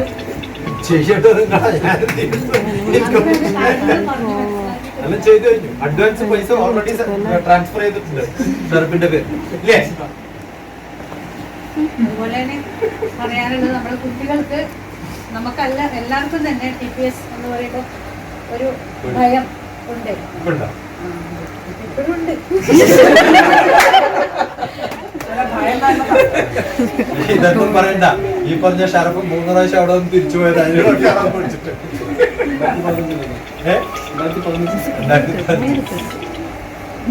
പക്ഷെ എന്ത് തന്നെയായാലും എല്ലാ കാര്യത്തിലും ഒരു പോസിറ്റീവ് ഉണ്ട് എന്നാണ് എനിക്ക് മനസ്സിലാക്കാൻ പറ്റുന്നത്. കഴിഞ്ഞ BPM സ്കൂളിൽ വന്നപ്പോൾ എൻ്റെ മകള് ആദ്യത്തെ ദിവസം ഷൗട്ട് ചെയ്തപ്പോൾ അവള് വീട്ടിൽ വന്നിട്ടും പറഞ്ഞായിരുന്നു നാളെ ക്ലാസ്സിൽ അറ്റൻഡ് ചെയ്യാൻ ഭയമാണ് എന്ന്, പോകണോ ഉമ്മ എന്നൊക്കെ ചോദിച്ചായിരുന്നു. പക്ഷേ ഞാനും പറഞ്ഞു പോകണം, എന്താണ് അവിടെ കിട്ടുന്നത് നമുക്ക് അത്രയും വിലപ്പെട്ടാണ് പോകുന്നത്. വിദ്യാഭ്യാസം തന്നെ നമ്മൾ കുറേ മാറി. ഇപ്പോഴവർക്ക് ആ ഒരു ഡോക്ടർ TPS ഏത് മെസ്സേജ് അയക്കുമ്പോഴും കൂടുതൽ സമയം കമൻറ്റ് ചെയ്യുന്നത് അവളാണ്.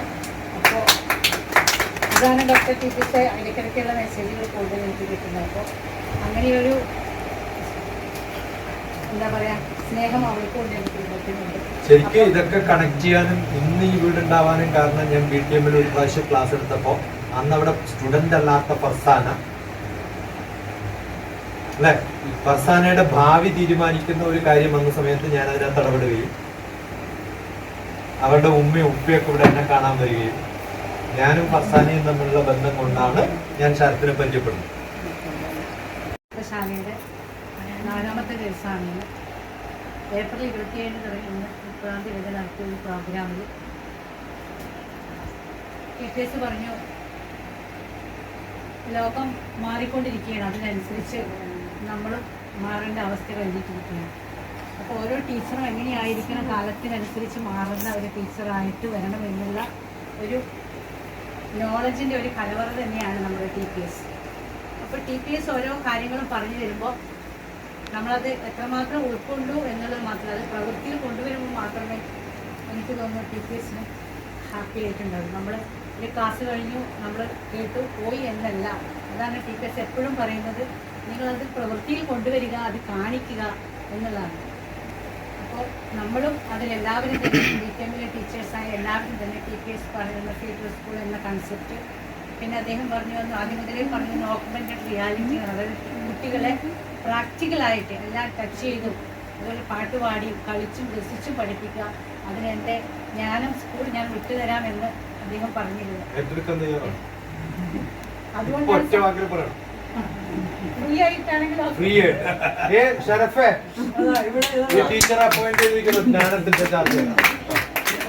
എടുത്തില്ലേ, ഇനി അങ്ങോട്ട് വരില്ല കേട്ടോ. ഇനി ടീച്ചറെ കാണണമെങ്കിൽ എല്ലാ ദിവസവും തിങ്കളാഴ്ച nursery, LKG, UKG, grade 1, grade 2, grade 3 അവിടുത്തെ 5 കുട്ടികളെ വീതം സെലക്ട് ചെയ്ത് നിങ്ങളുടെ അയക്കാം. അതാണ് പ്രാക്ടിക്കലായിട്ട് ഇപ്പൊ ചെയ്യാൻ പറ്റും. മനസ്സിലായോ? 5 കുട്ടികളെ വീതം nursery, LKG, UKG, grade 1, grade 2, grade 3. അപ്പൊ 30 കുട്ടികളായി ഇനി. ആ 30 കുട്ടികൾ തിങ്കളാഴ്ച ഇവിടെ വന്നാൽ ഈ ടീച്ചർ പഠിപ്പിക്കും.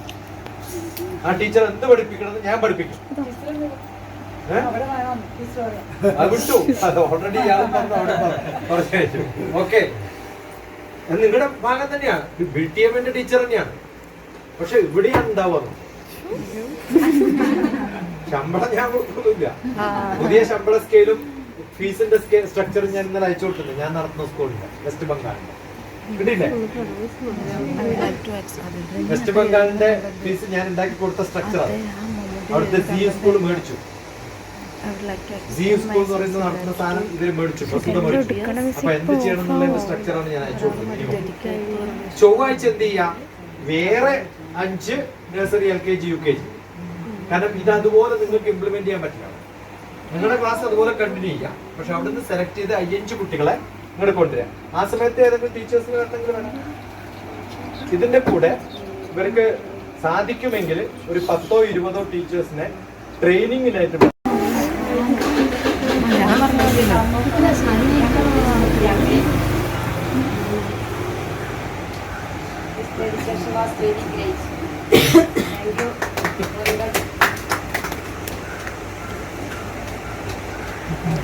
time and effort. Yes. Good.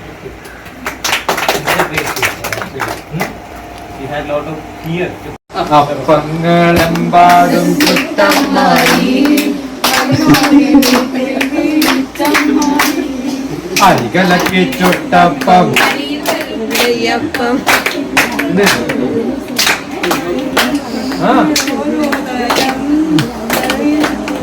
അത് പറയും. മാപ്പിള തന്നെയാ? അല്ല വേറെ she's about to go for stage show. For singing. ചെറിയ സ്റ്റേജിൽ ചെല്ലാന്നുള്ളതാണ്.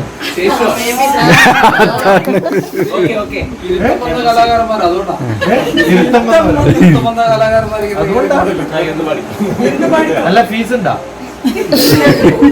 എത്രയാ മിനിമം പറ, മാക്സിമം പറ,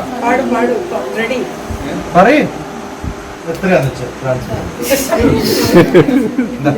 ജിപേ ട്രാൻസ്ഫർ അഡ്വാൻസ് ഒക്കെ പാടടി പാടിക്കോ.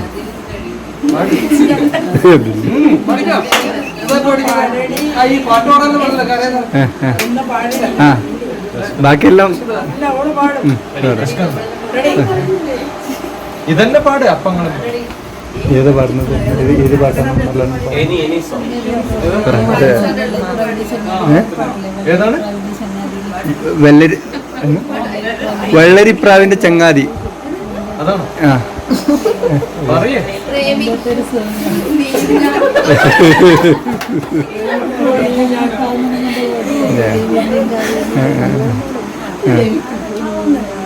ഏത് പാടിക്കോ. Ready ready ready. ഒട്ടകത്തിന്റെ തീപ്പെട്ടി അതിന് മേലെ സിസർ വെച്ച് ഇത് ബലിക്ക്. ഏതാന്ന് പാട്ട്?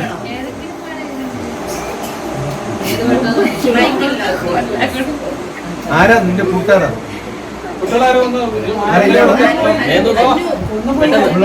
പോയി അവിടെ നിന്നാ മതി. അടുത്ത് പോയി നിന്നോ പോയിട്ട്.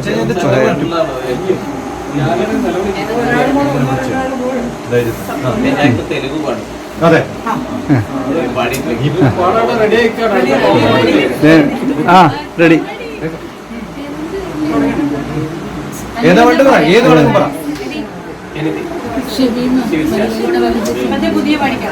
ആ അതെ അതുണ്ട്. ആ മ്യൂസിക് മ്യൂസിക്. അത് നീ മേടിച്ച് വെച്ചിട്ടാ കാര്യം.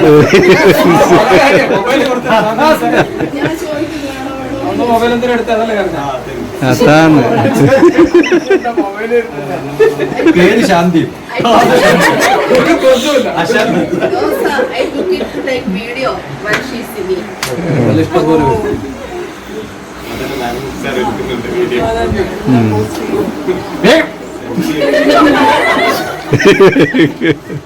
ഓ ഇയാളുടെ പടം കാണാത്തോണ്ടാണ്. ആരുടെയോ പടം കാണുമ്പോഴേ പാട്ട് വരും.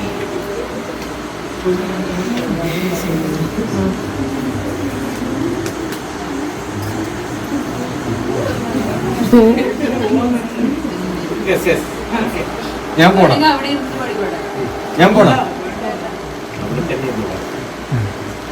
റെഡി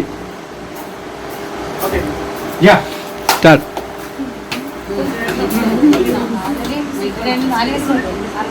4 മിനിറ്റ് ഫുള്ള് പാടാൻ പോകും. വെറുതെ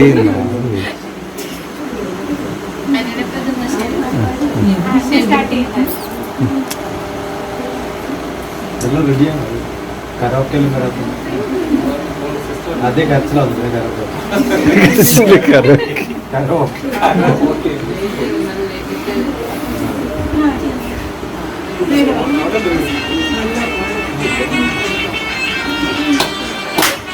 എല്ലാരും ഡാൻസ് കളിക്കേണ്ടി വരുമോ?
വച്ചില്ലേ ഇഷ്കത്തിക്കായി യൂസഫിനോട് ഇഷ്കതിന്നി നിന്നില്ലേ മുഞ്ചിൽ മികച്ച പ്രവാചകരെ തൻ പുഞ്ചിരി കൊണ്ട് വരച്ചില്ലേ ആ തിരുദൂതനൊഴിഞ്ഞകലുമ്പോൾ സുന്ദരി ചെന്നു പിടിച്ചില്ലേ പ്രേമിക്കാതെ പോകല്ലേ ഈ പ്രേമം വിട്ടുകളയല്ലേ അസർമുല്ല മണം വീശും കാറ്റേ വന്ന് ലിസിന്റെ കഥ പറഞ്ഞാട്ടേ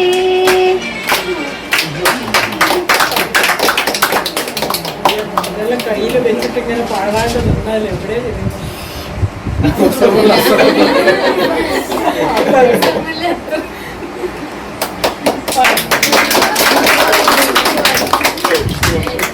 ഇനി ആർക്കും അറിയാതൊന്നുണ്ടോ?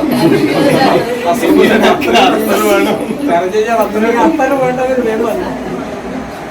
4 പേരുണ്ടെങ്കിലും അമ്മ ഏകയാണേകയാണിയുള്ളിൽ അച്ഛൻ മറിഞ്ഞൊരു കാലം മുതൽക്കമ്മ ഭാരമായി തീർന്നുവോ 4 പേർക്കും നാഴൂരി മണ്ണും പകുത്തെടുത്ത് മക്കൾ 4 വഴിക്കായി പിരിഞ്ഞു പോയി അച്ഛൻ്റെ ആത്മാവുറങ്ങുന്ന മണ്ണില നന്ദിത്തിരിക്കൺ തുറന്നതില്ല ഉള്ളം തൊടുമ്പുന്നോരോർമ്മകൾ നോവിൻ്റെ ആഴം പെറുക്കിച്ചതയനിച്ചു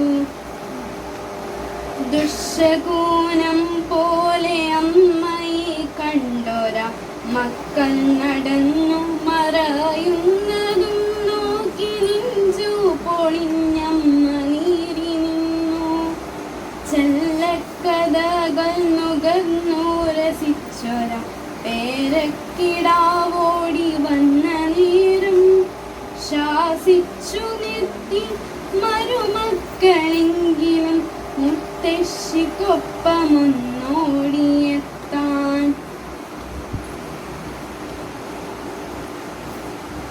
മക്കളെ ഓർക്കുക തീരാത്ത ദുരിതമായി നിങ്ങളെ ചൂഴുന്ന താപമായി തീരുമോ മാതൃശാപം ആരോ വിലയിട്ടൊരാ 4 കെട്ടിൻ്റെ നോവു പോലമ്മ പകച്ചു നിന്നു പോകാനിടമില്ല എന്നൊരു ദുഃഖമല്ലമ്മത് നെഞ്ചിൽ തിളച്ചതപ്പോൾ മഴയിലും പൊള്ളുന്ന പകലിലും മക്കൾക്കായി ഓടി തളർന്നൊര അച്ഛൻ്റെ രൂപമാണമ്മയെ പൊതിഞ്ഞതപ്പോൾ അച്ഛനുണ്ടായിരുന്നെങ്കിലെന്നായമ്മ ഉള്ളം തപിച്ചു കൊതിച്ചു പോയി അച്ഛൻ മറഞ്ഞതിൽ പിന്നെ ഈ അമ്മയെ എൻ്റെ കിടാങ്ങൾ മറഞ്ഞുപോയി നേരമില്ലമ്മയെ നോക്കുവാനെന്നല്ല മക്കളും ഒന്നായി പറഞ്ഞെങ്കിലും 4 വരിയിലാരെങ്കിലും വന്നു കൈ പിടിച്ചൊപ്പം നടക്കുമെന്നാശിച്ചു പോയി അമ്മ ആശകൾ പിന്നെയും ബാക്കിയാക്കി പാതി വഴിയിൽ മറഞ്ഞൊര അച്ഛൻ്റെ ഓർമ്മയിലമ്മ പിടഞ്ഞു വീഴേ കൈ പിടിച്ചാരോ നടത്തിയ അമ്മയെ ശരണാലയത്തിൻ കവാടം വരെ ഏകയാൽ തീർന്നൊരീ അമ്മ തന്നെ നെഞ്ചിലെ തീയൊന്നണയുവാൻ ഒരു വട്ടമെങ്കിലും പോരുമോ മക്കളെ ഈ വഴിയേ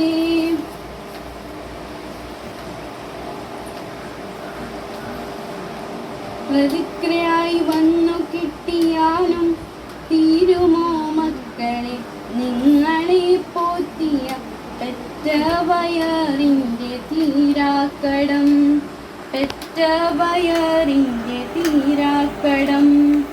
ആരുടെ കവിതയുടെ പേര് ഇത് പറഞ്ഞിട്ടേ തുടങ്ങാം. വെൽഡൺ. ഏതാ കവിത?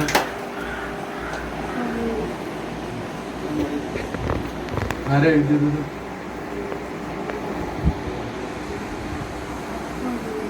അതിനകത്തില്ല.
ഫോട്ടോ